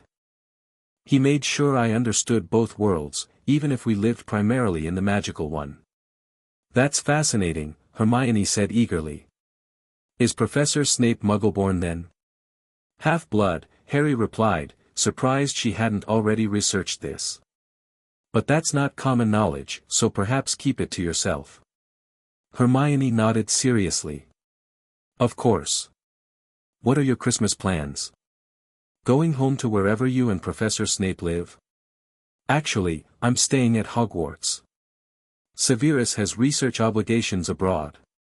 "Oh." Hermione looked concerned. "You'll be here alone. That seems rather sad." Harry shrugged. "Several other students are staying too. Besides, Hogwarts at Christmas is supposed to be spectacular." "Well, I'll send you a present, at least," Hermione promised. "So you'll have something to open Christmas morning." "You don't need to, I want to," she insisted. "That's what friends do." The simple declaration warmed Harry unexpectedly. Having grown up with only Severus for company, the concept of friendship was still somewhat new to him. "Thank you. I'll send you something as well." When the students departed the next morning, Harry found himself with unexpected freedom. The Slytherin dormitory was nearly empty, with only 2 sixth-years remaining besides himself. The silent common room provided an excellent opportunity to catch up on some of the additional reading Severus had assigned, but after 2 days of quiet study, Harry decided to explore the castle more thoroughly. Wandering the largely empty corridors, Harry found himself drawn to the library's restricted section. With most of the faculty gone for the holidays, security was more relaxed than usual, though Madame Pants remained as vigilant as ever. On Christmas Eve, Harry returned to his dormitory after dinner to find a small stack of packages waiting at the foot of his bed. Curious, he examined the tags. One was from Severus, recognizable by the precise handwriting and practical wrapping, while others bore the names of Hermione, Dumbledore, and surprisingly, Neville Longbottom. Exercising the patience Severus had instilled in him, Harry set the gifts aside for Christmas morning and prepared for bed, though sleep proved elusive as he wondered what the packages might contain. Christmas morning dawned bright and cold. Harry woke early, momentarily disoriented by the silence of the nearly empty dormitory before remembering the date. Sitting cross-legged on his bed, he reached for the first package, Hermione's gift. She had sent him a large box of chocolate frogs with a note, "Harry, I know you collect the cards. Happy Christmas. Hermione." Neville's gift was a book titled Uncommon Ingredients and Their Magical Properties, with a nervous little note explaining that he thought Harry might find it interesting given his potions aptitude. The package from Dumbledore contained a small silver instrument of unknown purpose, delicately crafted and humming with subtle magic. The attached note merely said, "For contemplative moments. Use it wisely." Harry examined the curious device, watching as it occasionally emitted tiny puffs of colored smoke that formed intricate patterns before dissipating. He set it carefully on his nightstand, making a mental note to ask Severus about its function when he returned. Finally, he turned to Severus's gift. Unwrapping the precise package, he found a handsome leather-bound journal with his initials embossed on the cover, along with a self-inking quill of exceptional quality. A brief note explained, "For recording experimental observations and theoretical developments. Charmed for privacy." Testing the journal, Harry discovered that written text faded into the page moments after being recorded, accessible only to him through a simple revealing charm Severus had included in the instructions. The thoughtful gift perfectly balanced practicality with personal consideration, typically Severus. Harry was setting it aside when he noticed a final package, smaller than the others and wrapped in plain brown paper with no tag. Cautiously, he unwrapped it. Something fluid and silvery gray slithered to the floor, where it lay gleaming in folds. Harry picked up the shining, silvery cloth. It was strange to the touch, like water woven into material. A note fell out of the folds. Written in narrow, loopy handwriting Harry didn't recognize were the words, "Your father left this in my possession before he died. It is time it was returned to you. Use it well. A very Merry Christmas to you." There was no signature. Harry stared at the note, then at the silvery cloth. With a sudden realization, he swung the cloth around his shoulders and rushed to the mirror in the corner of the dormitory. Sure enough, his reflection looked back at him, but only his head suspended in midair, his body completely invisible. An invisibility cloak, and not just any cloak, but one that had belonged to his father. Harry pulled the cloak over his head, watching his reflection vanish completely. The possibilities such an item presented were immediately apparent, and he understood why the gift had come anonymously. Severus would hardly approve of Harry possessing something with such potential for rule-breaking.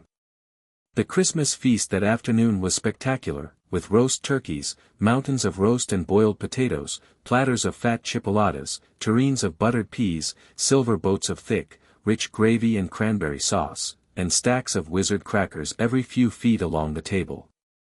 With so few students remaining, Dumbledore had arranged a single table where faculty and students sat together. Harry found himself between Professor Flitwick and a nervous-looking Hufflepuff third year, with Dumbledore himself at the head of the table, wearing a flowered bonnet he'd received from a cracker. The meal was jovial and relaxed, with even the usually stern Professor McGonagall growing pink-cheeked after several glasses of eggnog. Only Professor Quirrell seemed subdued, flinching whenever anyone addressed him directly and keeping his turban firmly in place despite Dumbledore's encouragement to exchange it for a party hat. As the feast concluded and students began dispersing, Dumbledore caught Harry's eye and gave him a meaningful wink. Harry wondered if the headmaster knew about the invisibility cloak. Given its anonymous delivery within the castle, it seemed likely the old wizard was involved somehow. That night, lying in his bed surrounded by the soft breathing of the few remaining Slytherins, Harry couldn't stop thinking about the cloak. The connection to his father made it especially precious, a tangible link to the man he'd never known. Making a spontaneous decision, Harry slipped out of bed and retrieved the cloak from his trunk. If ever there was a time to test its capabilities, the nearly empty castle on Christmas night seemed ideal. Wrapped in the invisibility cloak, Harry crept out of the Slytherin dormitory and into the silent corridors. The castle was eerie at night, the familiar passages transformed by moonlight and shadows. Harry wandered without specific destination, simply enjoying the freedom of exploration without fear of discovery. His meandering eventually led him to the library. The restricted section beckoned, an opportunity too perfect to resist. Careful not to make the slightest sound, Harry slipped through the library door and past Madame Pance's empty desk. The restricted section lay just beyond a roped-off archway. Harry stepped over the rope and held his lamp high to read the titles on the nearest shelf. They told him little, their peeling, faded gold letters spelled words in languages he couldn't understand. Some had no title at all. One book had a dark stain on it that looked horribly like blood. As he moved deeper into the forbidden collection, Harry's eyes fell on a particularly large black and silver volume. Something about it called to him, and he carefully pulled it from the shelf. It was heavier than it looked, and as he balanced it in one hand while keeping the cloak in place with the other, the book fell open. A piercing, blood-curdling shriek split the silence. The book was screaming. Harry snapped it shut, but the shriek went on, one high, unbroken, ear-splitting note. He stumbled backward, knocking over his lamp, which went out immediately. Panicking, he heard footsteps coming down the corridor outside. Stuffing the shrieking book back on the shelf, he ran for it. He passed Filch in the doorway, the caretaker's pale, wild eyes looked straight through him, and fled down the corridor, the book's shriek still ringing in his ears. He came to a sudden halt in front of a tall suit of armor.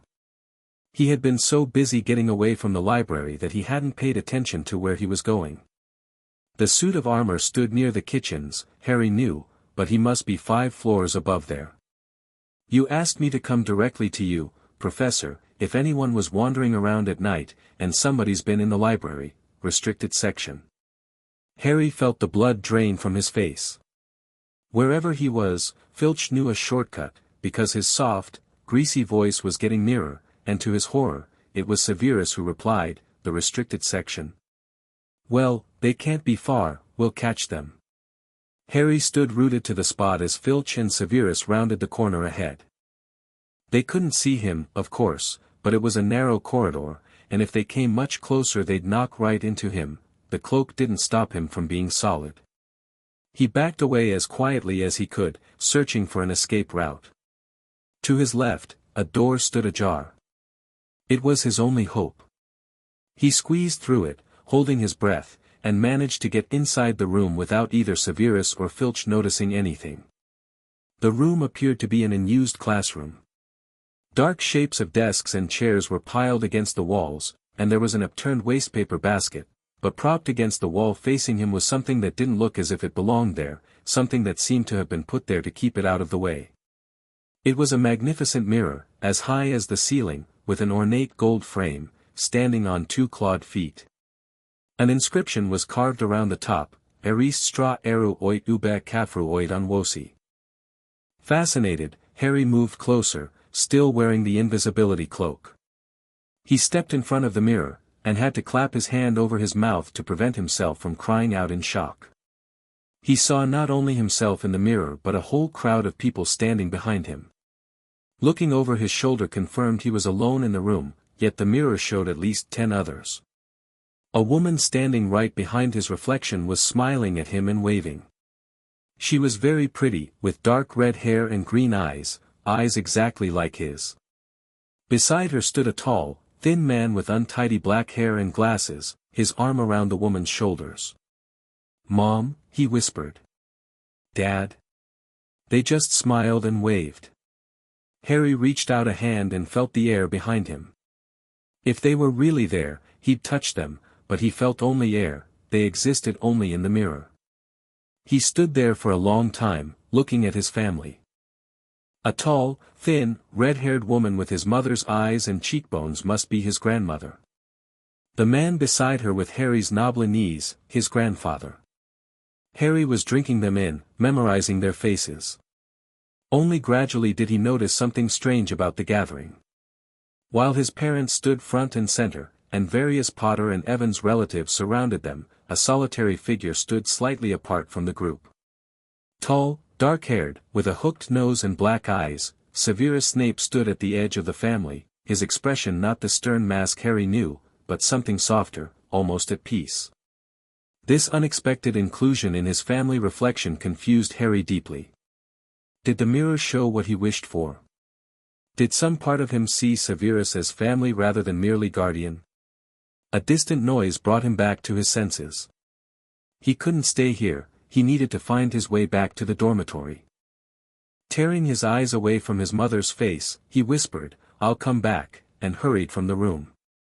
The following night found Harry back at the mirror, this time having plotted his route more carefully. Once again, he sat cross-legged before the glass, drinking in the sight of his family with the strange inclusion of Severus among them. Back again, Harry. He felt as though his insides had turned to ice. He looked behind him and, sitting on one of the desks by the wall, was none other than Albus Dumbledore. I didn't see you, sir." "Strange how nearsighted being invisible can make you," said Dumbledore, smiling. "So you, like hundreds before you, have discovered the delights of the Mirror of Erist." "I didn't know it was called that, sir. But I expect you've realized by now what it does." It shows me my family and your guardian, I believe," Dumbledore added gently. Harry flushed, embarrassed that the headmaster had seen this private detail. "Yes, sir. The Mirror of Erist shows us nothing more or less than the deepest, most desperate desire of our hearts," Dumbledore explained. "You, who have never known your family, see them standing around you. But remember this, Harry, this mirror will give us neither knowledge nor truth. Men have wasted away before it, entranced by what they have seen, or been driven mad, not knowing if what it shows is real or even possible." Dumbledore moved to stand beside Harry, gazing into the mirror himself. "The mirror will be moved to a new home tomorrow, Harry, and I ask you not to go looking for it again. It does not do to dwell on dreams and forget to live." Harry hesitated, then asked, "Sir, what do you see when you look in the mirror?" I see myself holding a pair of thick, woolen socks. One can never have enough socks." Harry stared at him, sensing the deflection but respecting the headmaster's privacy. "Another time, perhaps, you might ask what Professor Snape sees in the mirror," Dumbledore added cryptically. "Though I doubt he would answer truthfully. Now, it's time to don that admirable cloak and return to your dormitory." Harry stood up, questions swirling in his mind. "Sir, Professor Dumbledore. Can I ask you something?" "Obviously, you've just done so," Dumbledore smiled. "You may ask me one more thing, however. What's on the third floor? What's Professor Snape protecting?" Dumbledore's eyebrows rose. "Now, that's an interesting question indeed. Not what is being protected, but what is Professor Snape protecting? You've been observant, Harry. He was injured after Halloween," Harry explained. "A bite on his leg. And he went to the third floor when the troll was loose." "I see." Dumbledore studied him thoughtfully. "I cannot tell you what is hidden at Hogwarts, Harry. But I can tell you it is here for safekeeping, and that your guardian is one of several professors ensuring its security." It wasn't much of an answer, but Harry recognized he wouldn't get more. "Thank you, sir. Good night." As he made his way back to the Slytherin dormitory under his father's cloak, Harry reflected on what he'd learned. Something valuable was hidden on the third floor, something important enough to justify the risk of death Dumbledore had warned about at the start of term. Severus was involved in its protection, along with other professors. And the Mirror of Erist had shown him not just his parents and extended family, but Severus as well, a reflection of his deepest desire that included his stern guardian as part of his family. It was a revelation that would require careful consideration. The remainder of the Christmas holiday passed quietly. Harry divided his time between completing homework assignments, exploring the castle, though carefully avoiding the third-floor corridor, and playing occasional chess with Ron Weasley, who had also remained at Hogwarts and seemed to have temporarily forgotten their house rivalry in the absence of his friends.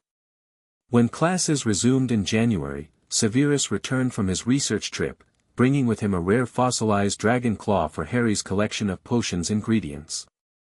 Their private meetings resumed, though Harry noticed his guardian seemed more preoccupied than usual, often cutting their sessions short to attend to other matters. As January melted into February, Harry found himself increasingly curious about what might be hidden in the forbidden corridor. Hermione, when consulted during one of their study sessions, was predictably disapproving.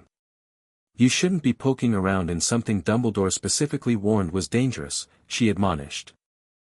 "Besides, if Professor Snape is helping protect it, it must be important enough to leave alone."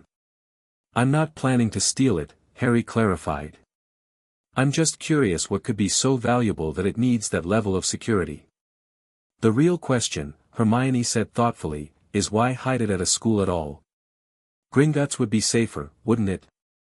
This sparked a new line of inquiry.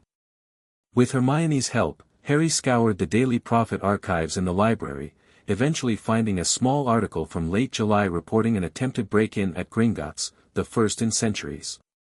The vault in question had been emptied earlier that same day. So something was moved from Gringotts to Hogwarts, Harry concluded. Something valuable enough that someone tried to steal it from the supposedly impenetrable bank. But what? Hermione wondered. Their research took a new direction, compiling a list of magical artifacts valuable enough to justify such measures. The list grew extensive, including legendary items like the Sword of Gryffindor, though that was already at Hogwarts, various powerful wands, and magical stones with extraordinary properties. It was during one such research session in late February that Neville Longbottom limped into the library, his legs locked together with what was obviously the leglocker curse. How he had managed to bunny hop all the way up to the library was anyone's guess. "What happened?" Hermione asked, immediately helping him into a chair and performing the counter-curse. "Malfoy," said Neville shakily. "I met him outside the library. He said he'd been looking for someone to practice that on." "You need to report him," Hermione urged. "Or at least tell Professor McGonagall." "I don't want more trouble," Neville mumbled. "You've got to stand up to him, Neville," Ron said, joining them from a nearby table where he'd been struggling with a potions essay. "He's used to walking all over people, but that's no reason to lie down in front of him and make it easier." "There's no need to tell me I'm not brave enough to be in Gryffindor," Neville choked out.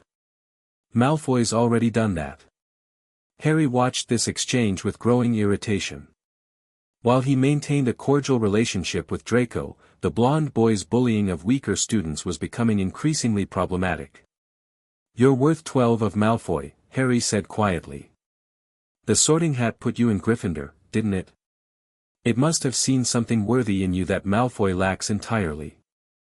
Neville's lips twitched in a weak smile as Hermione nodded enthusiastically.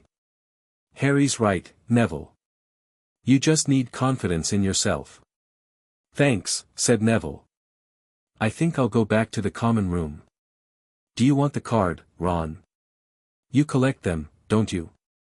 He handed Ron a chocolate frog card and departed, still moving stiffly but with slightly straighter shoulders. Ron looked at the famous wizard card. "Dumbledore again," he said. "I've got about 6 of him." He turned the card over and read the back, then suddenly gasped. "I've found him," he whispered. "Nicholas Flamel. Listen to this. Dumbledore is particularly famous for his defeat of the dark wizard Grindelwald in 1945, for the discovery of the 12 uses of dragon's blood, and his work on alchemy with his partner, Nicholas Flamel." Hermione jumped to her feet, an odd expression on her face. "Stay there," she ordered as she sprinted up one of the library aisles. She came back minutes later with an enormous old book in her arms. "I never thought to look in here," she whispered excitedly. "I checked this out of the library weeks ago for a bit of light reading." "Light?" said Ron, earning a glare from Hermione. She flipped urgently through the pages, muttering to herself, until she found what she was looking for. "Nicholas Flamel," she whispered dramatically, "is the only known maker of the Philosopher's Stone." "The what?" said Ron. "Honestly, don't you read?" Look, read that there. She pushed the book toward them, and Harry read, "The ancient study of alchemy is concerned with making the philosopher's stone, a legendary substance with astonishing powers. The stone will transform any metal into pure gold. It also produces the elixir of life, which will make the drinker immortal. There have been many reports of the philosopher's stone over the centuries, but the only stone currently in existence belongs to Mr. Nicholas Flamel, the noted alchemist and opera lover. Mr. Flamel, who celebrated his 665th birthday last year, enjoys a quiet life in Devon with his wife, Perenelle, 658. That's it." Harry breathed. "The philosopher's stone. That's what's being guarded on the 3rd floor, that's what someone tried to steal from Gringotts." "A stone that makes gold and stops you from ever dying," said Ron. "No wonder someone's after it. Anyone would want it. And no wonder we couldn't find Flamel in that study of recent developments in wizardry," said Hermione. "He's not exactly recent if he's 665, is he?" The discovery of the philosopher's stone's identity raised more questions than it answered. Who had tried to steal it from Gringotts? Why move it to Hogwarts, where hundreds of children could be at risk? And most troubling, was the threat still active? Harry debated whether to share this information with Severus during their next meeting. On one hand, his guardian would likely be furious to learn Harry had been investigating the forbidden corridor. On the other, if there was genuine danger to the stone, Severus should know that students had figured out what was being hidden. In the end, Harry decided on a compromise. During their Thursday evening meeting, as Severus reviewed his latest Transfiguration essay, Harry carefully broached the subject. "Sir, I've been wondering about something.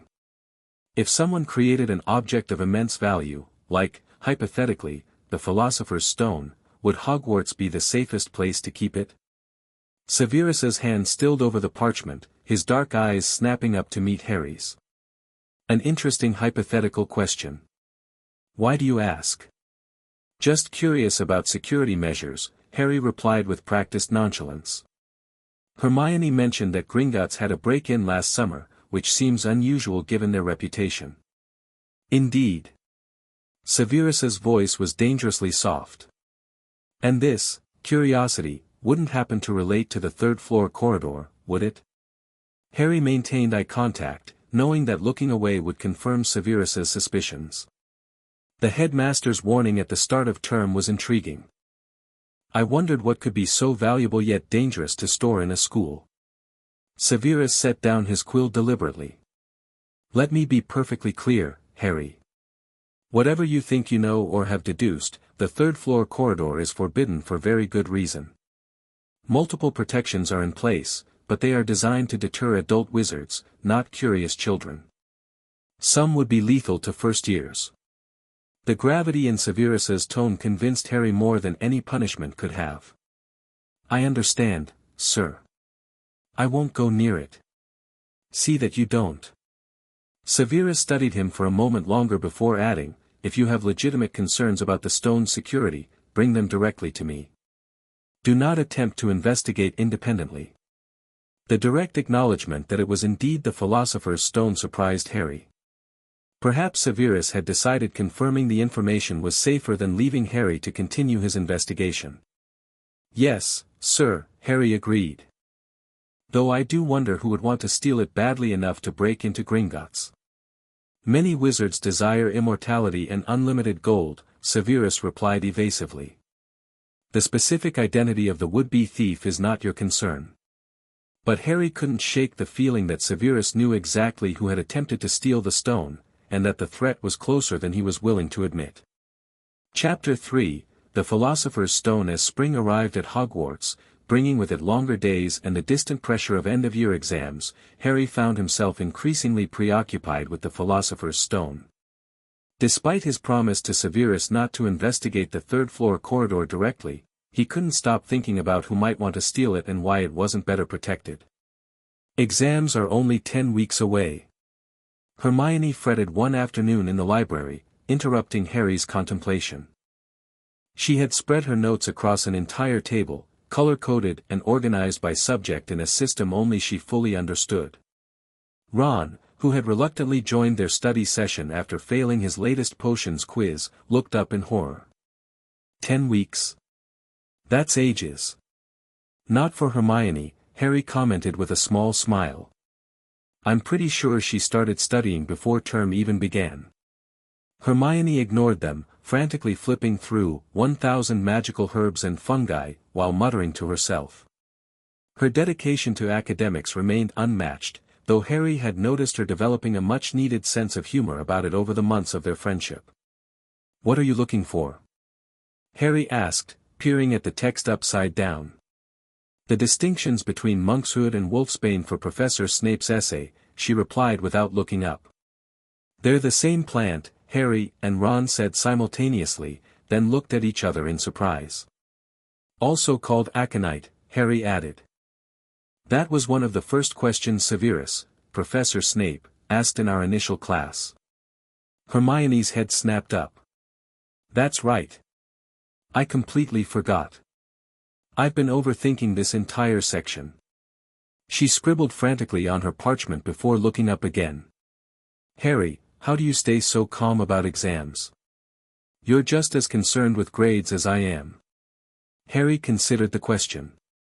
Perspective, I suppose. Severus always emphasized that knowledge matters more than the test itself. If you truly understand the material, the examination is merely formality. Ron snorted. Easy for you to say when you've been learning potions since you could walk. Not quite that young, Harry replied dryly. And potions isn't everything. Transfiguration still gives me trouble. This was an understatement. While Harry excelled in potions and defense against the dark arts, and performed admirably in charms, transfiguration remained his weakest subject. Professor McGonagall had begun giving him additional practice exercises, noting that his theoretical understanding was excellent but his practical execution lacked the necessary visualization component. As their study session continued, Harry found his thoughts drifting back to the Philosopher's Stone. Something about the situation didn't add up. If Dumbledore had moved the stone from Gringotts to Hogwarts after the break-in attempt, why announce its presence by declaring the third-floor corridor forbidden? Wouldn't it be more secure to hide it without drawing attention? Unless, the announcement itself was part of the protection. A trap, perhaps, designed to lure the would-be thief into revealing themselves. Harry? Are you even listening? Hermione's voice broke through his thoughts. Sorry, I was thinking about something else. The stone again, she whispered, glancing around to ensure they weren't overheard. Harry nodded. It just seems odd that Dumbledore would announce its presence so publicly. Maybe he wanted everyone to stay away, Ron suggested, showing more insight than Harry had expected.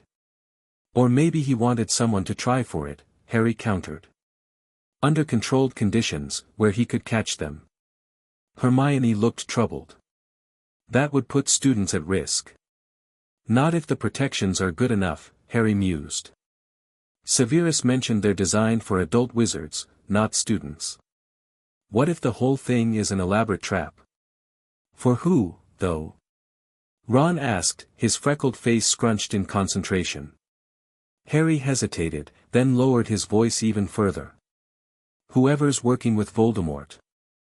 Ron flinched violently at the name, nearly knocking over his inkwell. Don't say his name, he hissed.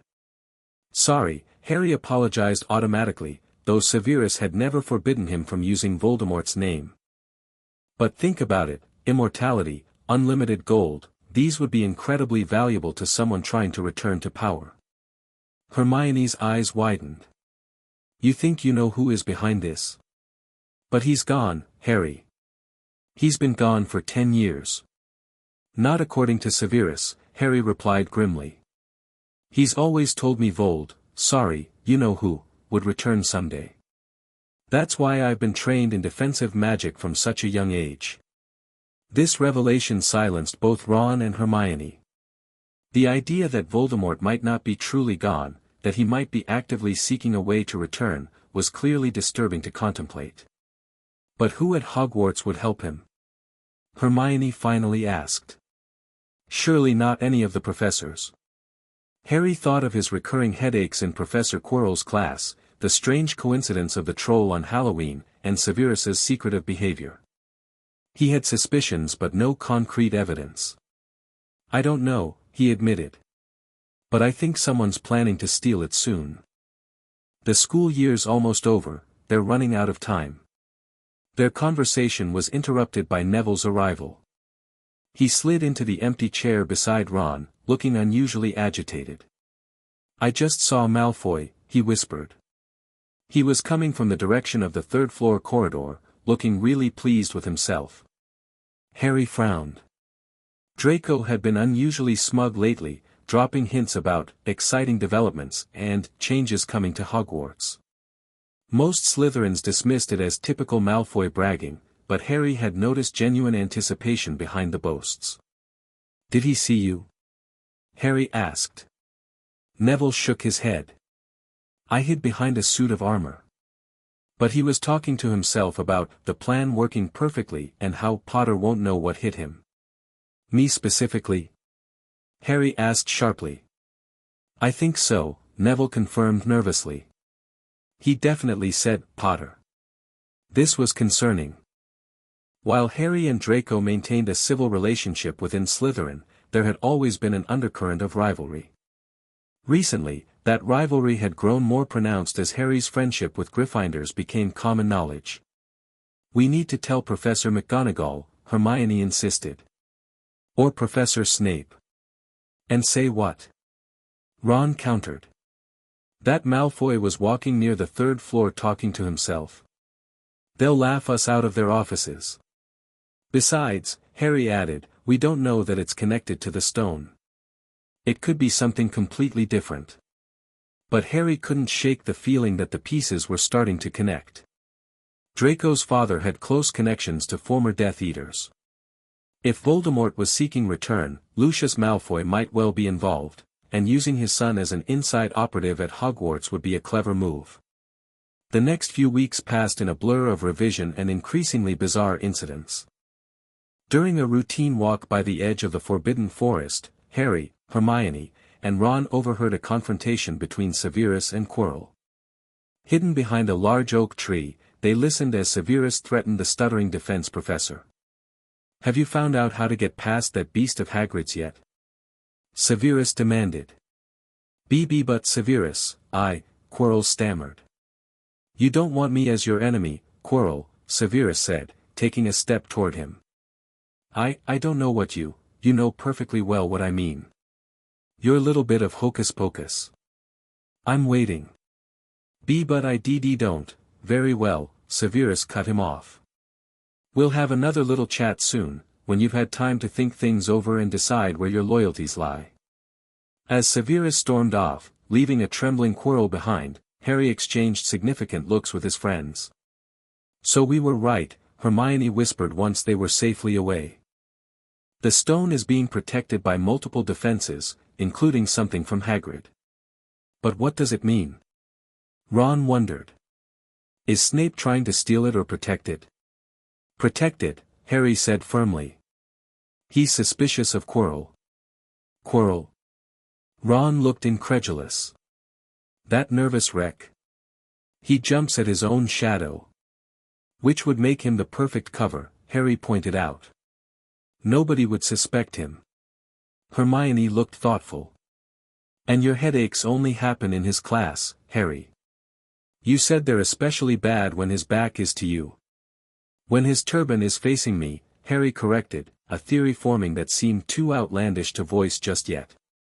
Their suspicions about Hagrid's involvement led them to visit the gamekeeper's hut the following weekend. The enormous man welcomed them warmly, offering rock cakes that threatened dental damage and enormous mugs of tea. "Hagrid," Harry began carefully, "what exactly is guarding the Philosopher's Stone besides Fluffy?" Hagrid dropped the teapot with a crash. "How do ya know about Fluffy?" he demanded. "Fluffy?" Ron repeated incredulously. The three-headed dog, Harry surmised, filing away this confirmation. "And we know about the stone because, well, it wasn't that difficult to figure out once we knew what to look for." Hagrid looked flustered. "Now, listen to me," all three of ya, you're meddlin' in things that don't concern ya. It's dangerous. You forget that dog, and you forget what it's guardin', that's between Professor Dumbledore and Nicholas Flamel. We already know it's the Philosopher's Stone, Hermione said gently. We're just concerned it might be in danger. Codswallop, Hagrid dismissed their concerns. The stone's safe as can be. Nobody's gonna get past Fluffy. Nobody knows how, except me and Dumbledore. Harry noticed Hagrid's chest puff slightly with pride at this admission. So there are other protections besides Fluffy, he pressed, hoping to learn more. Course there are, Hagrid said proudly. Waste time if there weren't. Spells from all the teachers, Professor McGonagall, Professor Flitwick, Professor Sprout, Professor Quirrell, and Professor Snape, course. And Dumbledore himself did something, course.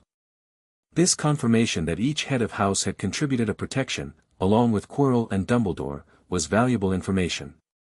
It suggested a gauntlet of challenges that would require diverse magical knowledge to overcome, precisely the sort of defenses one would expect for an item as valuable as the Philosopher's Stone. As they left Hagrid's hut, Harry shared his thoughts with Ron and Hermione. If each professor contributed a protection, we can guess what some of them might be. McGonagall's would involve transfiguration, Flitwick's charms, Sprout something with plants. Snape would be potions, obviously, Ron added. But what about Quirrell? Defense against the dark arts could be almost anything. And Dumbledore's would be the most powerful, Hermione concluded. It's actually quite brilliant, each protection requiring different magical specialties makes it nearly impossible for any one wizard to get through alone. Unless they knew in advance what they'd be facing, Harry pointed out. Which a Hogwarts professor would. The conversation reinforced Harry's suspicions about Quirrell, but he still lacked definitive proof. During his next weekly meeting with Severus, he carefully probed for more information. Sir, if someone wanted to breach multiple magical defenses created by different specialists, what approach would be most effective? He asked, framing it as a theoretical question. Severus looked up from the essay he was grading, his dark eyes calculating. An interesting academic inquiry. One would need either a team with diverse expertise or extensive preparation tailored to each specific challenge. And if they had insider knowledge of the defenses? Harry pressed. Then the security would be fundamentally compromised, Severus replied, setting down his quill. Which is precisely why compartmentalization of information is essential in such scenarios. No single person should know all the protections. Not even Professor Dumbledore. Harry asked innocently. Severus's eyes narrowed. What precisely is your interest in theoretical security breaches, Harry? Just thinking about the stone, Harry admitted. The protections must be impressive if Dumbledore considers them safer than Gringotts. I thought we had agreed you would cease your investigation into that matter, Severus said coldly. I'm not investigating the corridor itself, Harry clarified. Just thinking about the logic of the situation. Severus studied him for a moment before speaking again, his voice low and serious. The stone is adequately protected. Any attempt to breach those protections would alert the staff immediately. Your concern, while noted, is unnecessary. But something in Severus's tone didn't match his reassuring words. There was tension there, a hint of concern that suggested the situation might not be as secure as he claimed. As they moved into May, exams loomed closer, and the weather turned beautifully warm. The library became crowded with students frantically reviewing, and professors piled on additional homework in preparation for final assessments. Harry maintained his study schedule diligently, but his mind kept returning to the stone. The headaches in Quirrell's class had grown worse, sometimes accompanied by sharp pains in his scar. During one particularly bad episode, he caught the defense professor watching him with an expression that looked nothing like his usual nervous demeanor. Instead, his eyes had been calculating, almost hungry. The breakthrough in their understanding came from an unexpected source. One blazing hot day in early June, as they sat reviewing by the lake, Neville joined them with news. Hagrid's got a dragon, he blurted out, his round face flushed with excitement. A real, live dragon egg in his hut. I just saw it when I was delivering some plants Professor Sprout sent over. A dragon? Ron repeated, his face lighting up. That's illegal. My brother Charlie works with them in Romania, you need special licenses. Hagrid's always wanted a dragon, Harry said thoughtfully. He mentioned it the first time I met him. But where would he get a dragon egg? They're not exactly sold in Diagon Alley. This question led them back to Hagrid's hut that evening, where they found the gamekeeper sitting before his fire, which was blazing despite the heat of the day. Inside, they could see a large, black egg nestled in the coals. Where did you get it, Hagrid? Ron asked, crouching over the egg with fascination. It must have cost you a fortune. Won it, said Hagrid proudly. Last night. I was down in the village having a few drinks and got into a game o' cards with a stranger. Think he was quite glad to get rid of it, to be honest. But what are you going to do when it hatches? Hermione pressed, always practical. You live in a wooden house, Hagrid. While Hagrid launched into his plans for raising the dragon, Harry's mind was working on a different track entirely. Hagrid, he interrupted, this stranger who gave you the egg, what did he look like? Dunno, said Hagrid casually. Kept his hood up. Yeah, get a lot funny folk in the Hog's Head. Did you talk to him? What did you discuss? Well, he asked what I did, and I told him I was gamekeeper here. He asked a bit about the sort of creatures I look after. So I told him what I'd always really wanted was a dragon, and then. I can remember too well, 'cause he kept buying me drinks. Oh yeah, then he said he had a dragon egg and we could play cards fair it if I wanted, but he had to be sure I could handle it, didn't want it to go to any old home. So I told him, after Fluffy, a dragon would be easy. Harry's heart sank. Did he seem interested in Fluffy? Well, yeah, how many three-headed dogs do ya meet, even around Hogwarts? So I told him, Fluffy's a piece o' cake if you know how to calm him down, just play him a bit o' music and he'll go straight off ter sleep. Hagrid suddenly looked horrified.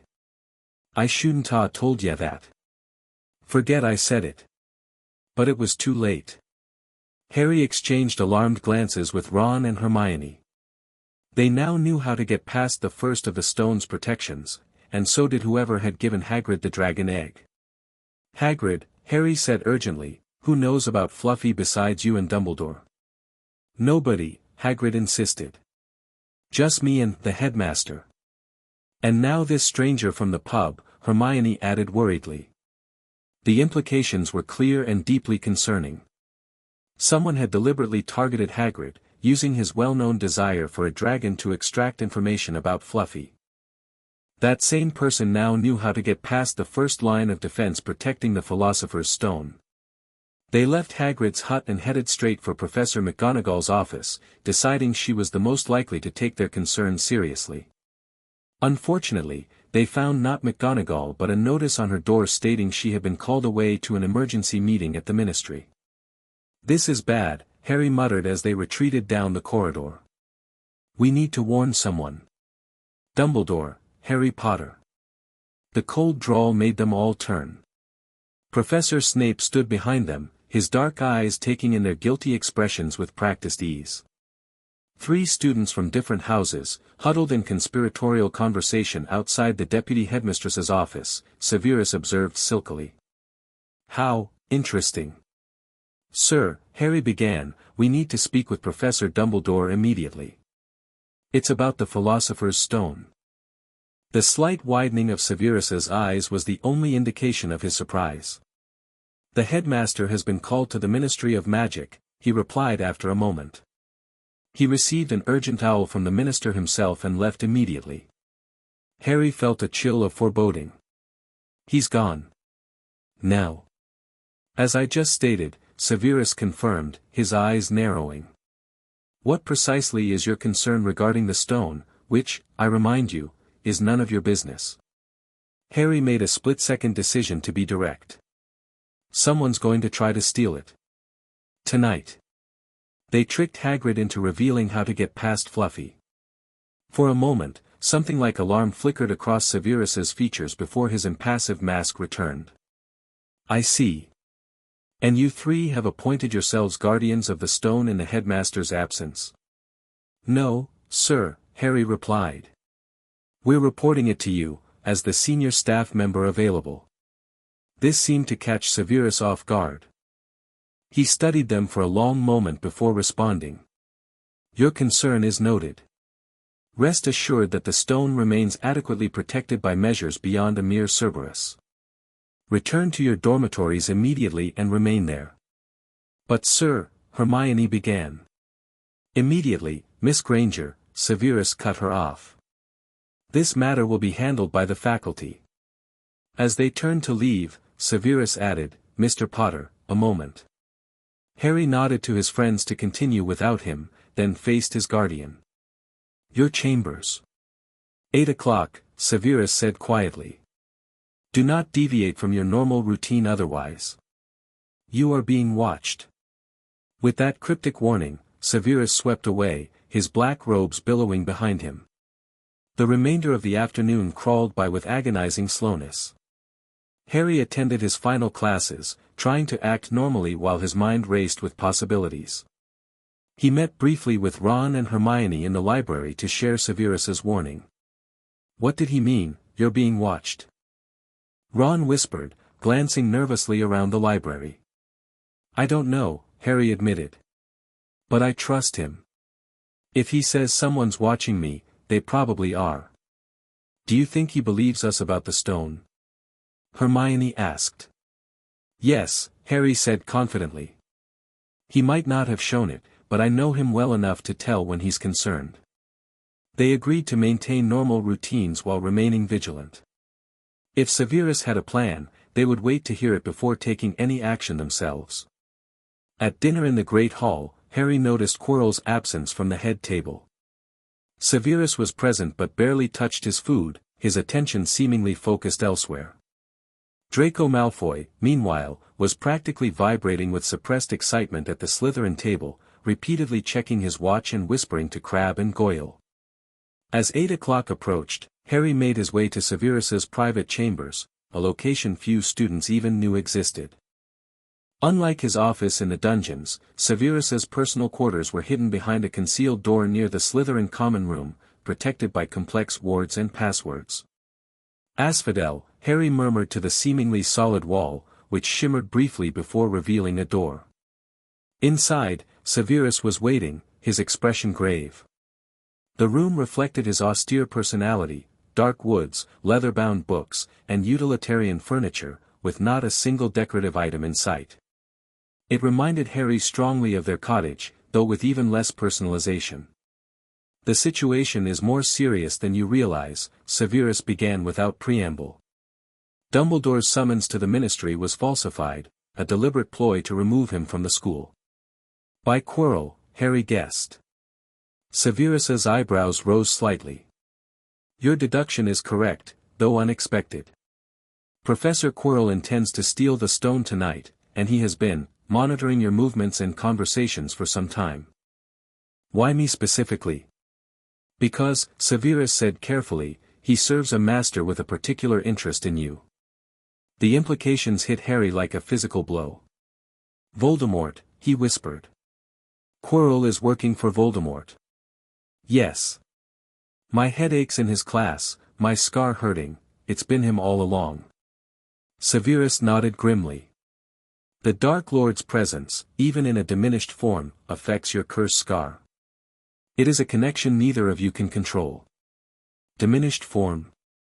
Harry repeated, confused. What does that mean?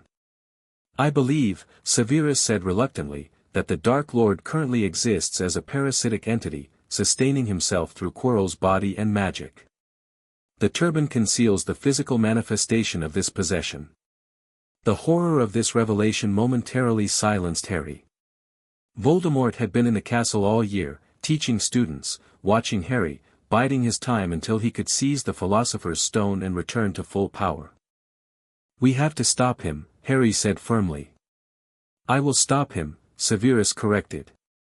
You will remain safely in your dormitory under additional protective wards.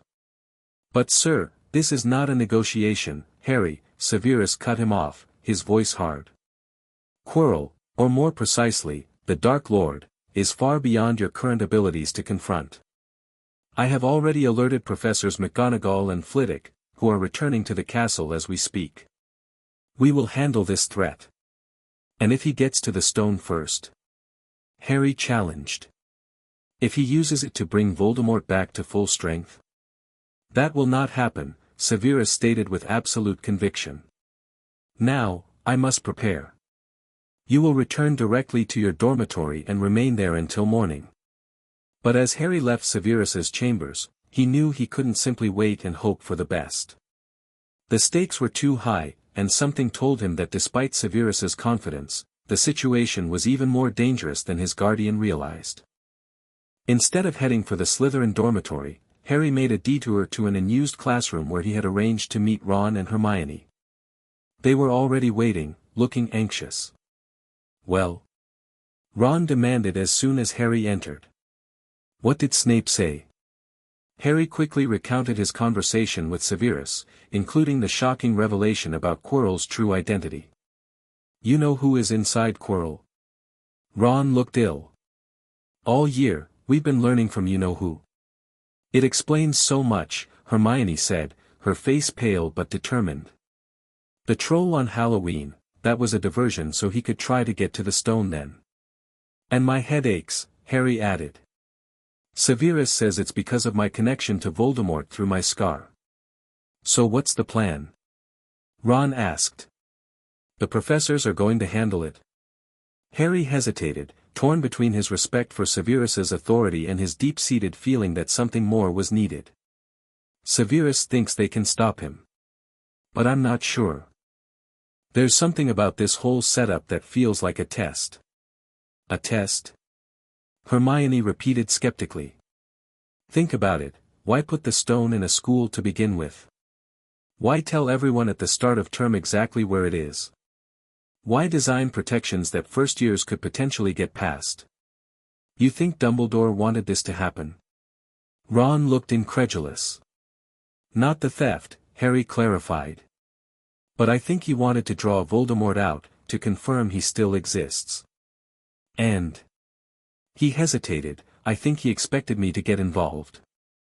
That's mental, Ron protested. Why would Dumbledore want you facing you-know-who? Harry didn't have a complete answer, but snippets of conversations between Severus and Dumbledore over the years, references to prophecies and destinies, suggested there was more to his connection with Voldemort than he'd been told. I don't know exactly, he admitted. But I can't just sit in my dormitory while Severus and the others risk their lives. What if they're walking into a trap? Hermione looked conflicted. Harry, Professor Snape specifically told you to stay safe. I know, Harry acknowledged. And normally I would listen. But this is different. This is Voldemort we're talking about. After some further discussion, they reached a compromise. They would position themselves near the third-floor corridor to monitor the situation. If the professors appeared to have things under control, they would retreat. If not, if something went wrong, they would be ready to act or at least to alert other faculty. We should prepare, Harry decided. If we do need to get involved, we'll need every advantage. From his trunk's hidden compartment, Harry retrieved several potions he had brewed under Severus's supervision, healing draughts, a solution that temporarily enhanced reflexes, and a particularly complex concoction that provided limited magical shield properties when consumed. Blimey, Ron whispered, eyeing the collection with newfound respect. You've been carrying an apothecary in your trunk all year. Severus believes in preparedness, Harry replied simply. Hermione, meanwhile, was reviewing her notes on potentially useful spells. The devil's snare we encountered when we fell through that trapdoor near the astronomy tower, that must be Professor Sprout's contribution. We'd need light or fire to combat it. And McGonagall would use transfiguration, Ron added, warming to the analysis. Maybe animated chess pieces or statues. They continued speculating about the potential challenges, using their knowledge of the professor's specialties to make educated guesses. By curfew, they had developed a rough strategy for each theoretical obstacle. That night, as the castle grew quiet, the three friends met outside the third-floor corridor under Harry's invisibility cloak. The door was already ajar, confirmation that someone had preceded them.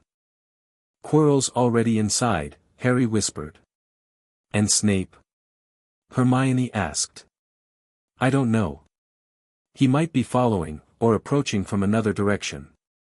They slipped through the door to find Fluffy already snoring, a bewitched harp playing softly in the corner.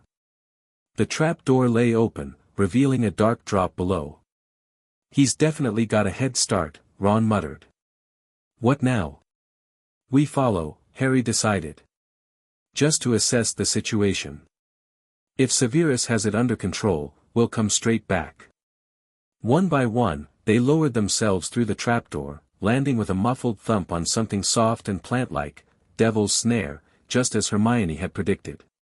The moment they landed, the plant began to twist serpentine tendrils around their limbs. "Don't move," Hermione commanded. "It's Devil's Snare, if you struggle, it kills you faster." "Kill us faster." "Oh, now I can relax." Ron yelped as a tendril wrapped around his chest. Harry forced himself to remain calm, recalling Professor Sprout's lessons. "It hates light and warmth," he said. "We need fire." Hermione managed to free her wand arm and cast a spell that sent jets of bluebell flames at the plant. It immediately recoiled, allowing them to break free and drop through to a stone passageway below. "That's one down," Harry murmured, brushing plant fragments from his robes. "Good work, Hermione." They proceeded cautiously down the passageway, soon hearing a curious clinking sound ahead. The passage opened into a brilliantly lit chamber with a ceiling soaring high above. It was filled with small, jewel-bright birds, or so it appeared until Harry realized they were actually winged keys, fluttering about. On the opposite side stood a heavy wooden door. "Flitwick's challenge," Hermione whispered. "We need to catch the right key for that door." Broomsticks leaned against the wall, obviously provided for the task. After examining the door lock, they determined they needed a large, old-fashioned silver key, probably damaged from being caught already. Harry, drawing on his natural flying ability, mounted a broom and soared into the cloud of keys. He spotted their target, a large silver key with a bent wing, and after a brief but intense aerial chase, managed to capture it. The next chamber contained a giant chessboard with pieces taller than they were, McGonagall's contribution. Ron took charge immediately, his strategic mind perfectly suited to the challenge. "We've got to play our way across," he explained. "Harry, you take the place of that bishop. Hermione, you're the queenside castle. I'll be a knight." The game was brutal and terrifying, with the opposing pieces showing no mercy when capturing. Ron navigated them skillfully, sacrificing pieces when necessary while protecting Harry and Hermione. In the final move, Ron realized he would need to sacrifice himself to allow Harry to checkmate the king. "It's the only way," he said grimly. "Once I make my move, the queen will take me. That leaves you free to checkmate the king, Harry." "Ron, no," Hermione protested. "Do you want to stop Quirrell or not?" Ron demanded. "If you don't hurry, he'll already have the stone." With great reluctance, they agreed to Ron's plan. After the White Queen smashed Ron to the floor, knocking him unconscious, Harry delivered checkmate with shaking hands. As the White King threw down his crown, they rushed to Ron's side. "He's alive," Hermione confirmed with relief. "But he needs help." "You stay with him," Harry decided. "Get him out if you can and find a professor, preferably Severus if he hasn't come through already." "But Harry, one of us needs to go on," he insisted. "And I've had more training for this kind of situation." Reluctantly, Hermione agreed. Harry continued alone through the next door, immediately encountering a disgusting smell he recognized immediately: troll. Fortunately, this one was already unconscious, a bloody lump on its head suggesting someone had already dealt with it. Quirrell's own contribution, Harry muttered. Fitting. The next chamber contained a table with 7 differently shaped bottles standing in a line. The moment Harry crossed the threshold, purple flames sprang up in the doorway behind him, while black flames appeared in the doorway leading onward. A roll of parchment on the table contained a logical riddle rather than a spell, clearly Severus's work. Harry read the parchment carefully. Danger lies before you, while safety lies behind. 2 of us will help you, whichever you would find. 1 among us 7 will let you move ahead, another will transport the drinker back instead. 2 among our number hold only nettle wine, 3 of us are killers, waiting in line. Choose, unless you wish to stay here forevermore. To help you in your choice, we give you these clues. First, however slyly the poison tries to hide, you will always find some on nettle wine's left side. Second, different are those who stand at either end, but if you would move onward, neither is your friend. Third, as you see clearly, all are different size, neither dwarf nor giant holds death in their insides. Fourth, the second left and the second on the right are twins once you taste them, though different at first sight. This was precisely the kind of logical puzzle Severus had trained him to solve. Harry read it several times, then methodically analyzed each clue, using process of elimination to identify each bottle's contents. The smallest bottle will get me through the black flames, he concluded finally. And the rounded bottle at the right end will take me back through the purple flames. He examined the smallest bottle. There was only enough potion for 1 swallow. Severus had designed his challenge to limit pursuers to 1 at a time, ensuring no group could rush through together. Before drinking, Harry prepared himself mentally and physically. He consumed the reflexes-enhancing potion from his supplies, feeling his senses sharpen immediately. The shield potion followed, creating a subtle tingling sensation across his skin as the protective magic took effect. Taking a deep breath, he drank the contents of the smallest bottle. An icy feeling spread through his body, and he stepped confidently through the black flames into the final chamber. The sight that greeted him wasn't what he expected. Quirrell stood alone before the mirror of Ariste, his back to Harry, his turban firmly in place. There was no sign of Severus or any other professor. "I wondered if you would join me, Potter," Quirrell said without turning, his voice entirely different from his usual nervous stutter. "Though I expected you sooner." "Where's Professor Snape?" Harry demanded, gripping his wand tightly. Quirrell laughed coldly. "Detained, I imagine, by a rather nasty jinx I placed on the Slytherin common room entrance. By the time he realizes you never arrived there, it will be too late." Harry felt a chill that had nothing to do with the potion. He had underestimated Quirrell's cunning. The defense professor had anticipated Severus's protective measures and countered them effectively. "I see you recognize the mirror," Quirrell continued conversationally, finally turning to face Harry. "Dumbledore's clever idea, using it as the final protection. The stone is inside, but I cannot extract it. Perhaps you can assist me." "I won't help Voldemort return," Harry replied steadily. Quirrell's face contorted with anger. "Speak not the Dark Lord's name. You are unworthy to speak it." "It's just a name," Harry countered, trying to buy time while he assessed his options. "And he's just a parasite right now, isn't he? Feeding off you like a leech." "Insolent boy." Quirrell snarled. "The Dark Lord shares his power with me. His knowledge. When I retrieve the stone, he will reward me beyond all imagining." Harry gestured toward the mirror. "You've been here a while and still don't have it. Maybe your master isn't as all-knowing as you think." "He knows enough," Quirrell snapped. "He knows about you, Potter, the child raised by Severus Snape to be a perfect little weapon. Did you really think your training would prepare you to face the greatest wizard of all time?" "Dumbledore is the greatest wizard," Harry corrected deliberately, knowing it would provoke a reaction. Quirrell's face twisted with rage, but before he could respond, a high, cold voice spoke, seemingly from Quirrell himself. "Let me speak to him, face to face." "Master, you are not strong enough." I have strength enough, for this. To Harry's horror, Quirrell began unwrapping his turban. As the fabric fell away, he turned slowly on the spot, revealing what should have been the back of his head. Instead, there was a face, the most terrible face Harry had ever seen. Chalk white with glaring red eyes and slits for nostrils, like a snake. Harry Potter. It whispered. See what I have become. Mere shadow and vapor. I have form only when I can share another's body, but there have always been those willing to let me into their hearts and minds. Unicorn blood has strengthened me, these past weeks, and once I have the elixir of life, I will be able to create a body of my own. Now, look into the mirror and tell me what you see. Quirrell forced Harry in front of the mirror.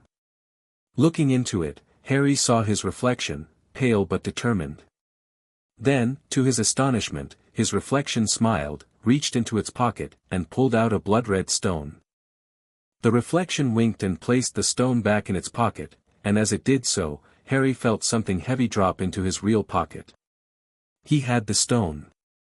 Well? Demanded Voldemort's face. What do you see? Harry summoned every ounce of occlumency training Severus had drilled into him over the years, creating a simple surface thought to project. I see myself shaking hands with Dumbledore, he lied. I've won the House Cup for Slytherin. The red eyes narrowed suspiciously. He lies. He lies. Let me handle him, Master. Quirrell spun around to face Harry again, raising his wand. Harry reacted instantly. Rather than attempting to duel directly, a fight he knew he couldn't win against an adult wizard, he withdrew a small crystal phial from his pocket and smashed it on the ground between them. The potion within reacted violently with the air, creating a billowing cloud of thick, acrid smoke that filled the chamber within seconds. It was another of Severus's creations, a modified obscuring solution designed to provide cover during tactical retreats. Using the confusion to his advantage, Harry darted toward the flames, only to find Quirrell materializing in front of him, guided by Voldemort's inhuman senses. Impressive, Potter, Quirrell snarled, his face barely visible through the smoke. But futile. He lunged forward, hands outstretched to grab Harry. Acting on instinct rather than strategy, Harry raised his own hands to defend himself, and the moment Quirrell's flesh touched his, the defense professor let out a terrible scream of pain. Harry watched in astonishment as Quirrell's hands began to blister and crack, the skin turning an angry red before crumbling away like burned paper. Master! I cannot touch him! Quirrell shrieked. Then kill him, fool! Voldemort's voice commanded. Quirrell raised his wand, but Harry, understanding now that physical contact caused his attacker pain, launched himself forward and grabbed Quirrell's face with both hands. The effect was immediate and horrifying. Quirrell's skin burned and blistered beneath Harry's touch, while pain beyond anything he had ever experienced exploded in his own scar. Through the haze of agony, Harry maintained his grip, even as Quirrell thrashed and screamed. He could hear Voldemort's voice shrieking commands, could feel the stone pressing against his leg in his pocket, could sense his consciousness beginning to fade from the pain, and then, suddenly, someone was pulling him away from Quirrell. Harry!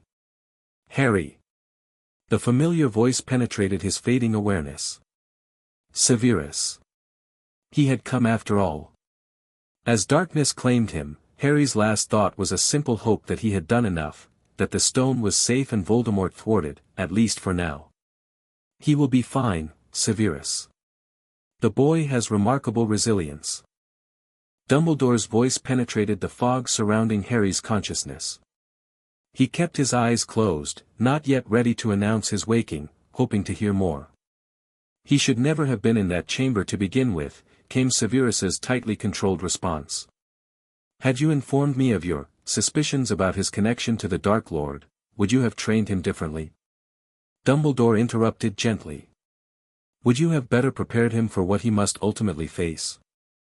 I would have ensured he remained safely in his dormitory rather than confronting a possessed defense professor harboring the Dark Lord's consciousness, Severus replied acidly. And yet, he succeeded where perhaps both of us would have failed, Dumbledore mused. The protection Lily bestowed upon him remains potent indeed. A brief silence followed, during which Harry could almost feel the tension radiating from his guardian. "How long have you known?" Severus finally asked, his voice barely above a whisper. "That the Dark Lord would attempt to use the stone. That he would target Harry specifically. I had suspicions from the beginning," Dumbledore admitted. "The stone provided an elegant way to confirm them. As for Harry's involvement, let us say I have learned not to underestimate the determination of certain Hogwarts students when they believe something needs their attention."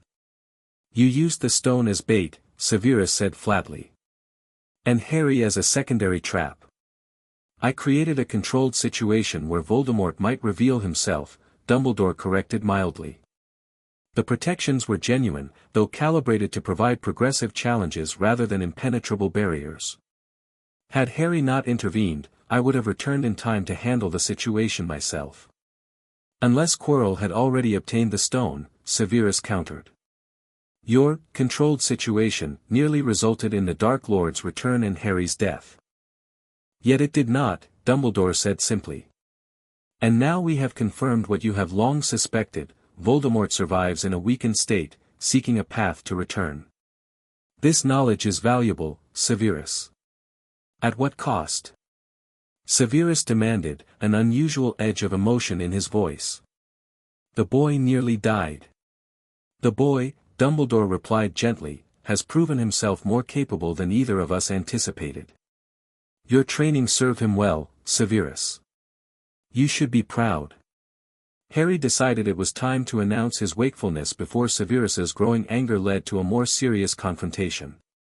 He stirred deliberately, allowing his eyes to flutter open. "Harry," Dumbledore greeted him warmly. "Welcome back." He was lying in a bed in the hospital wing, surrounded by what appeared to be half the candy shop from Honeydukes. Severus stood rigidly by the window, his face a careful mask as he observed Harry's awakening. "Sir," Harry acknowledged Dumbledore before turning to his guardian.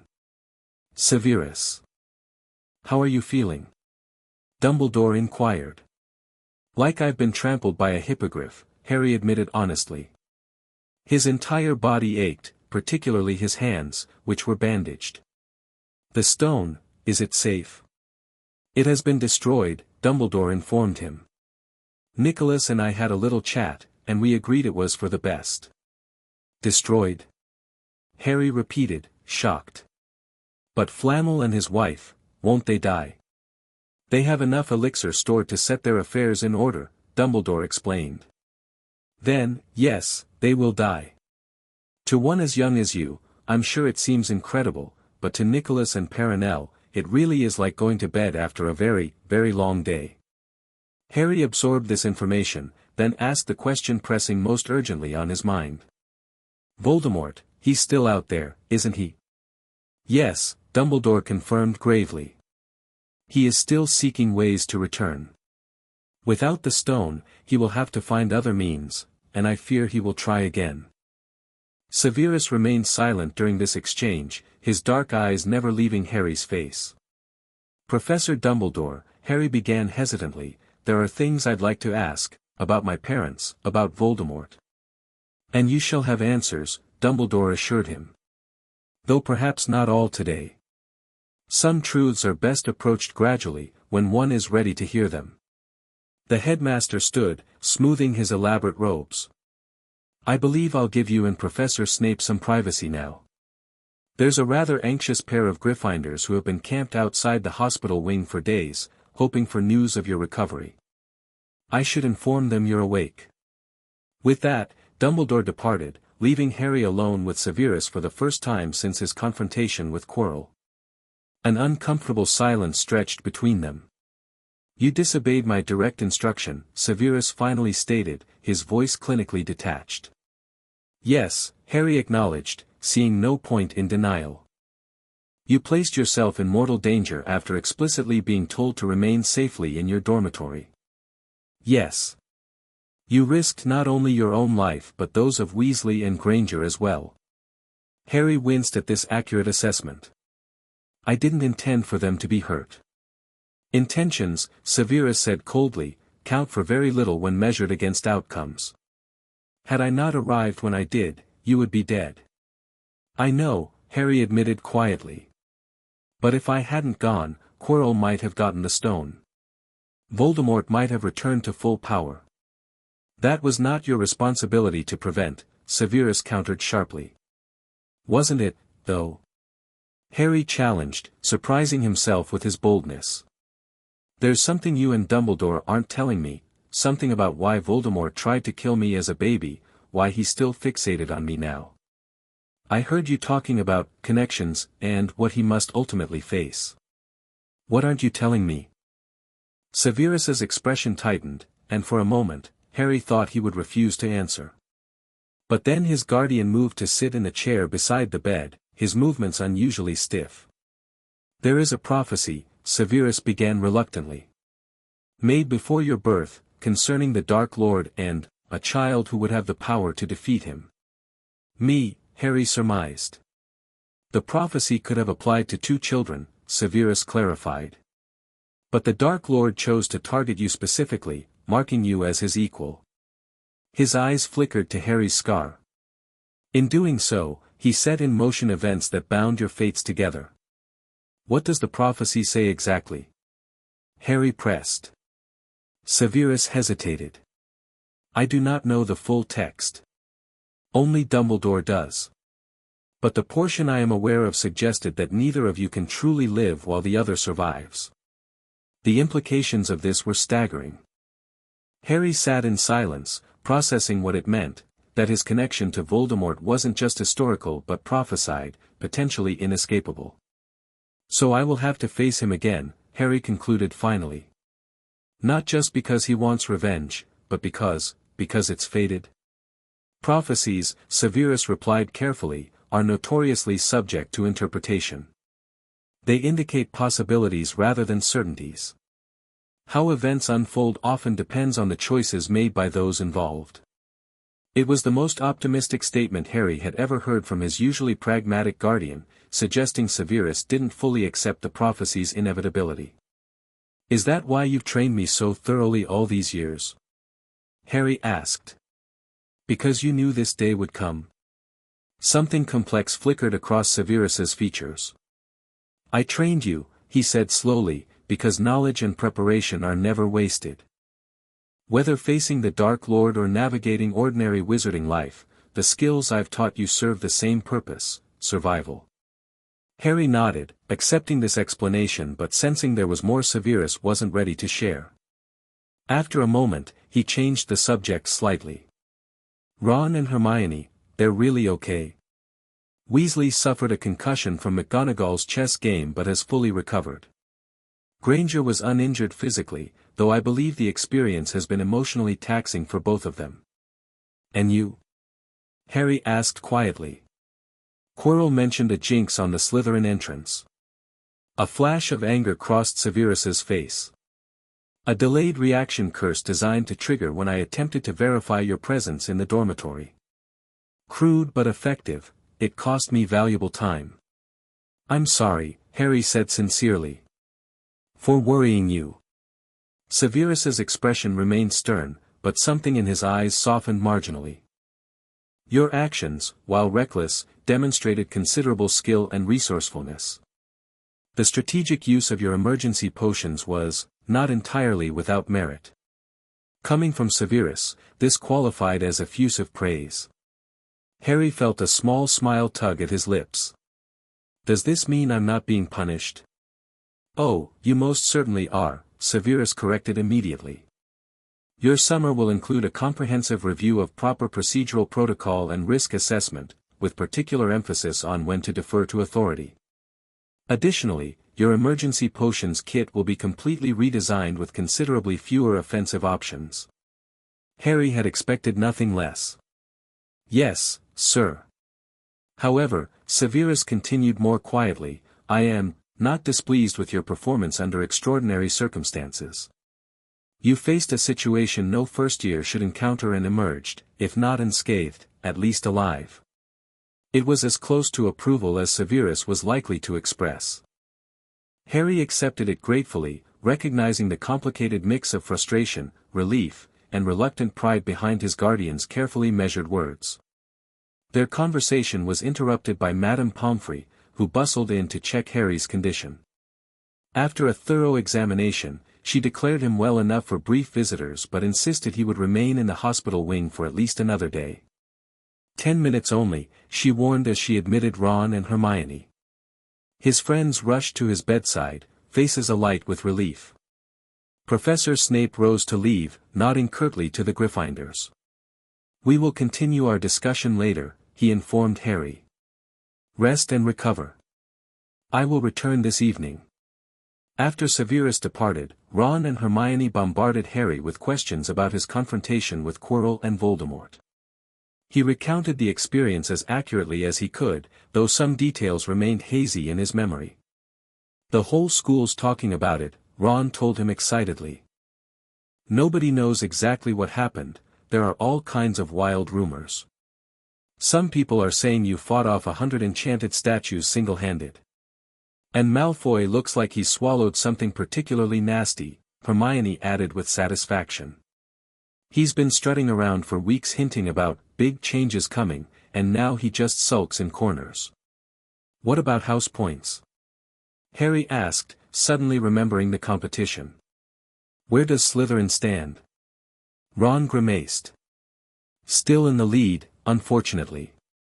But the final feast is tonight. Maybe Dumbledore will take all this into account." Their visit ended all too soon, with Madame Pomfrey ushering them out despite their protests. Harry spent the remainder of the day receiving brief visits from other well-wishers, including Neville, who brought a handmade card, and surprisingly, Blaise Zabini and Theodore Nott from Slytherin, who came to express their house's official appreciation for maintaining Slytherin's reputation for accomplishing the extraordinary. By evening, Harry had been deemed well enough to attend the end-of-year feast, though Madame Pomfrey insisted on a final checkup before reluctantly releasing him from her care. He made his way to the Great Hall, where the celebration was already underway. The hall fell silent as he entered, then erupted in whispers as he walked to the Slytherin table. The decorations confirmed Slytherin's victory in the House Championship. Green and silver hangings adorned the walls, and a huge banner bearing the Slytherin serpent covered the wall behind the high table. Harry slid into an empty seat between Blaise and Theo, uncomfortably aware of the stares following his every move. Draco Malfoy sat further down the table, his usual smug expression replaced by a conflicted mix of resentment and calculation. Dumbledore arrived moments later, and the babble died away. "Another year gone," the headmaster announced cheerfully. "And what a year it has been. Hopefully your heads are all a little fuller than they were, you have the whole summer ahead to get them nice and empty before next year starts." He continued with various announcements before reaching the house points. "Now, as I understand it, the House Cup needs awarding, and the points stand thus: in 4th place, Gryffindor, with 312 points, in 3rd, Hufflepuff, with 352, Ravenclaw has 426, and Slytherin, 472. A storm of cheering and stamping broke out from the Slytherin table. Harry clapped politely but without enthusiasm, his mind still on recent events rather than house rivalries. Yes, well done, Slytherin," said Dumbledore. "However, recent events must be taken into account." The room went very still. The Slytherin smiles faded a little. "I have some last-minute points to award," Dumbledore continued. "First, to Mr. Ronald Weasley, for the best-played game of chess Hogwarts has seen in many years, I award Gryffindor House 50 points." The Gryffindor table erupted in cheers. When they died down, Dumbledore continued. "Second, to Miss Hermione Granger, for the use of cool logic in the face of fire, I award Gryffindor House 50 points." More enthusiastic applause, with Hermione burying her face in her arms, overcome with emotion. "Third, to Mr. Harry Potter," Dumbledore said, and the room went deadly quiet, "for pure nerve and outstanding courage, I award Slytherin House 60 points." The Slytherin table exploded with cheers, students pounding Harry on the back and shouting their approval. The additional points cemented their victory beyond any doubt, and even those who had previously kept their distance from Snape's ward now seemed eager to claim association with him. Harry smiled politely through the celebration, but his attention was drawn to the high table, where Severus sat watching him with an unreadable expression. Their eyes met briefly, and Harry thought he detected the faintest nod of acknowledgement before his guardian's attention returned to Dumbledore. The celebration continued well into the evening, with the Slytherin common room hosting an impromptu party that lasted until Professor Snape himself appeared to send them to bed. Harry participated minimally, his mind already turning toward the summer ahead and what it might bring. The following morning brought examination results. Harry had passed with excellent marks despite missing the actual exams due to his hospital stay, and the usual flurry of activity as students packed for departure. The dormitories were chaotic with last-minute searches for missing socks and forgotten textbooks. On the train journey home, Harry shared a compartment with an unusual mix of companions, Ron and Hermione representing Gryffindor, Neville who had nervously asked to join them, and Blaise Zabini, whose unexpected friendship had developed gradually throughout the year. "Will we see you over the summer, Harry?" Hermione asked as the countryside flew past. "My parents said you'd be welcome to visit if Professor Snape permits." "I'm not sure what Severus has planned," Harry admitted. "But I'll write, at least." "You could come to the Burrow too," Ron offered. "Dad would love to meet you. He's fascinated by Muggles, so someone raised by a half-blood would be brilliant in his book."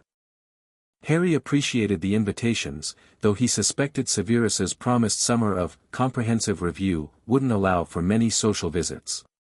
Still, it was a novel experience to have friends who wanted to see him outside of school, something he'd never had before Hogwarts. When they reached King's Cross, the usual chaos of parents greeting children and trunks being collected ensued.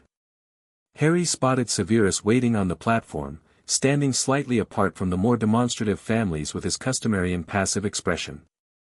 "That's my guardian," Harry told his friends. "I should go." Hermione surprised him with a quick hug. "Write to us, Harry. And be careful."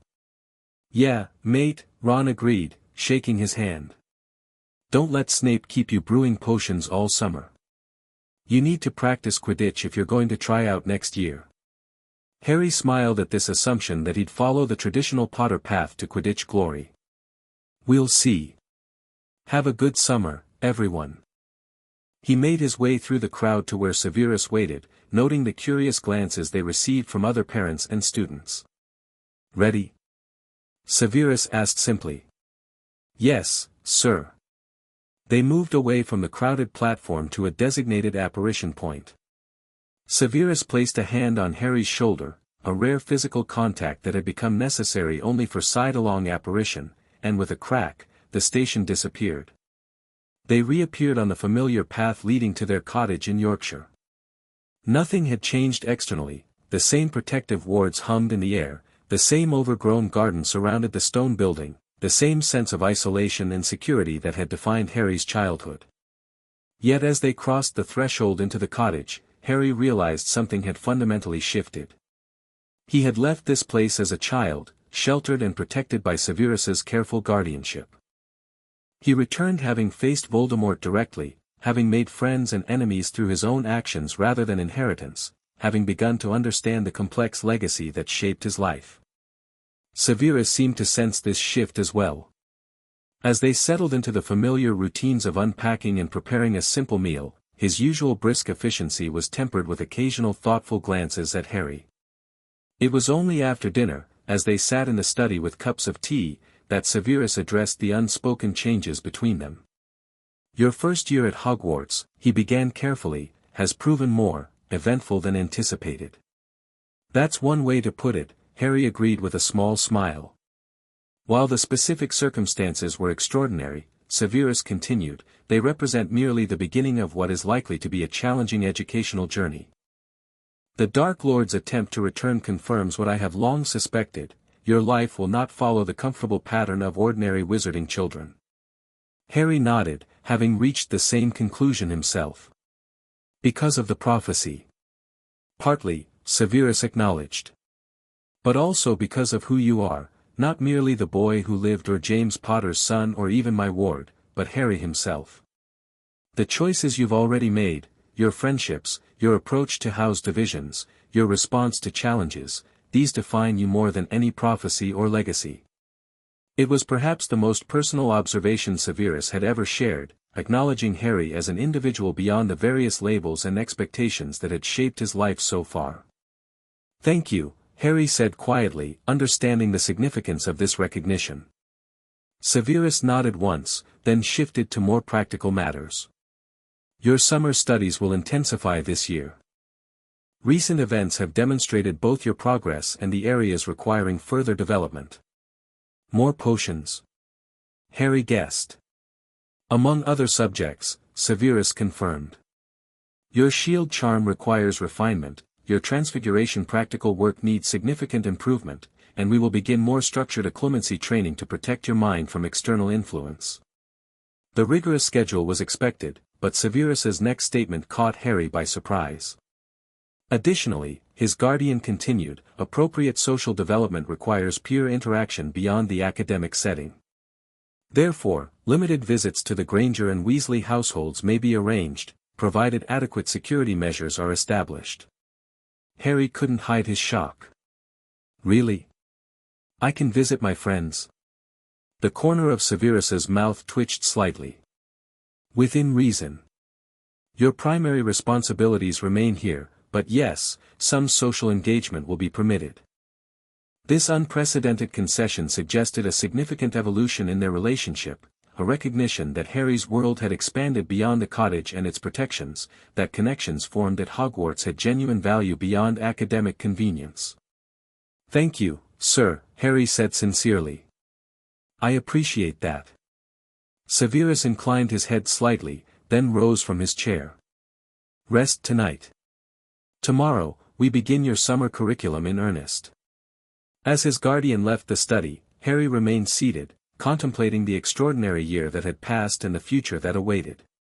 The Philosopher's Stone incident had answered some questions while raising many more. Voldemort was still out there, weakened but determined. The prophecy still hung over Harry's life, suggesting confrontations yet to come. Yet alongside these concerns, Harry found unexpected sources of strength, friends who had stood beside him through danger, knowledge that had prepared him for challenges, and a guardian whose demanding standards had equipped him to survive his first direct encounter with Voldemort. Whatever the future held, whatever challenges the prophecy might present, Harry knew he would face them neither alone nor unprepared. And in that knowledge, despite everything, he found a measure of peace. The end. Thank you for watching this video. Please be sure to subscribe to our channel and like this video.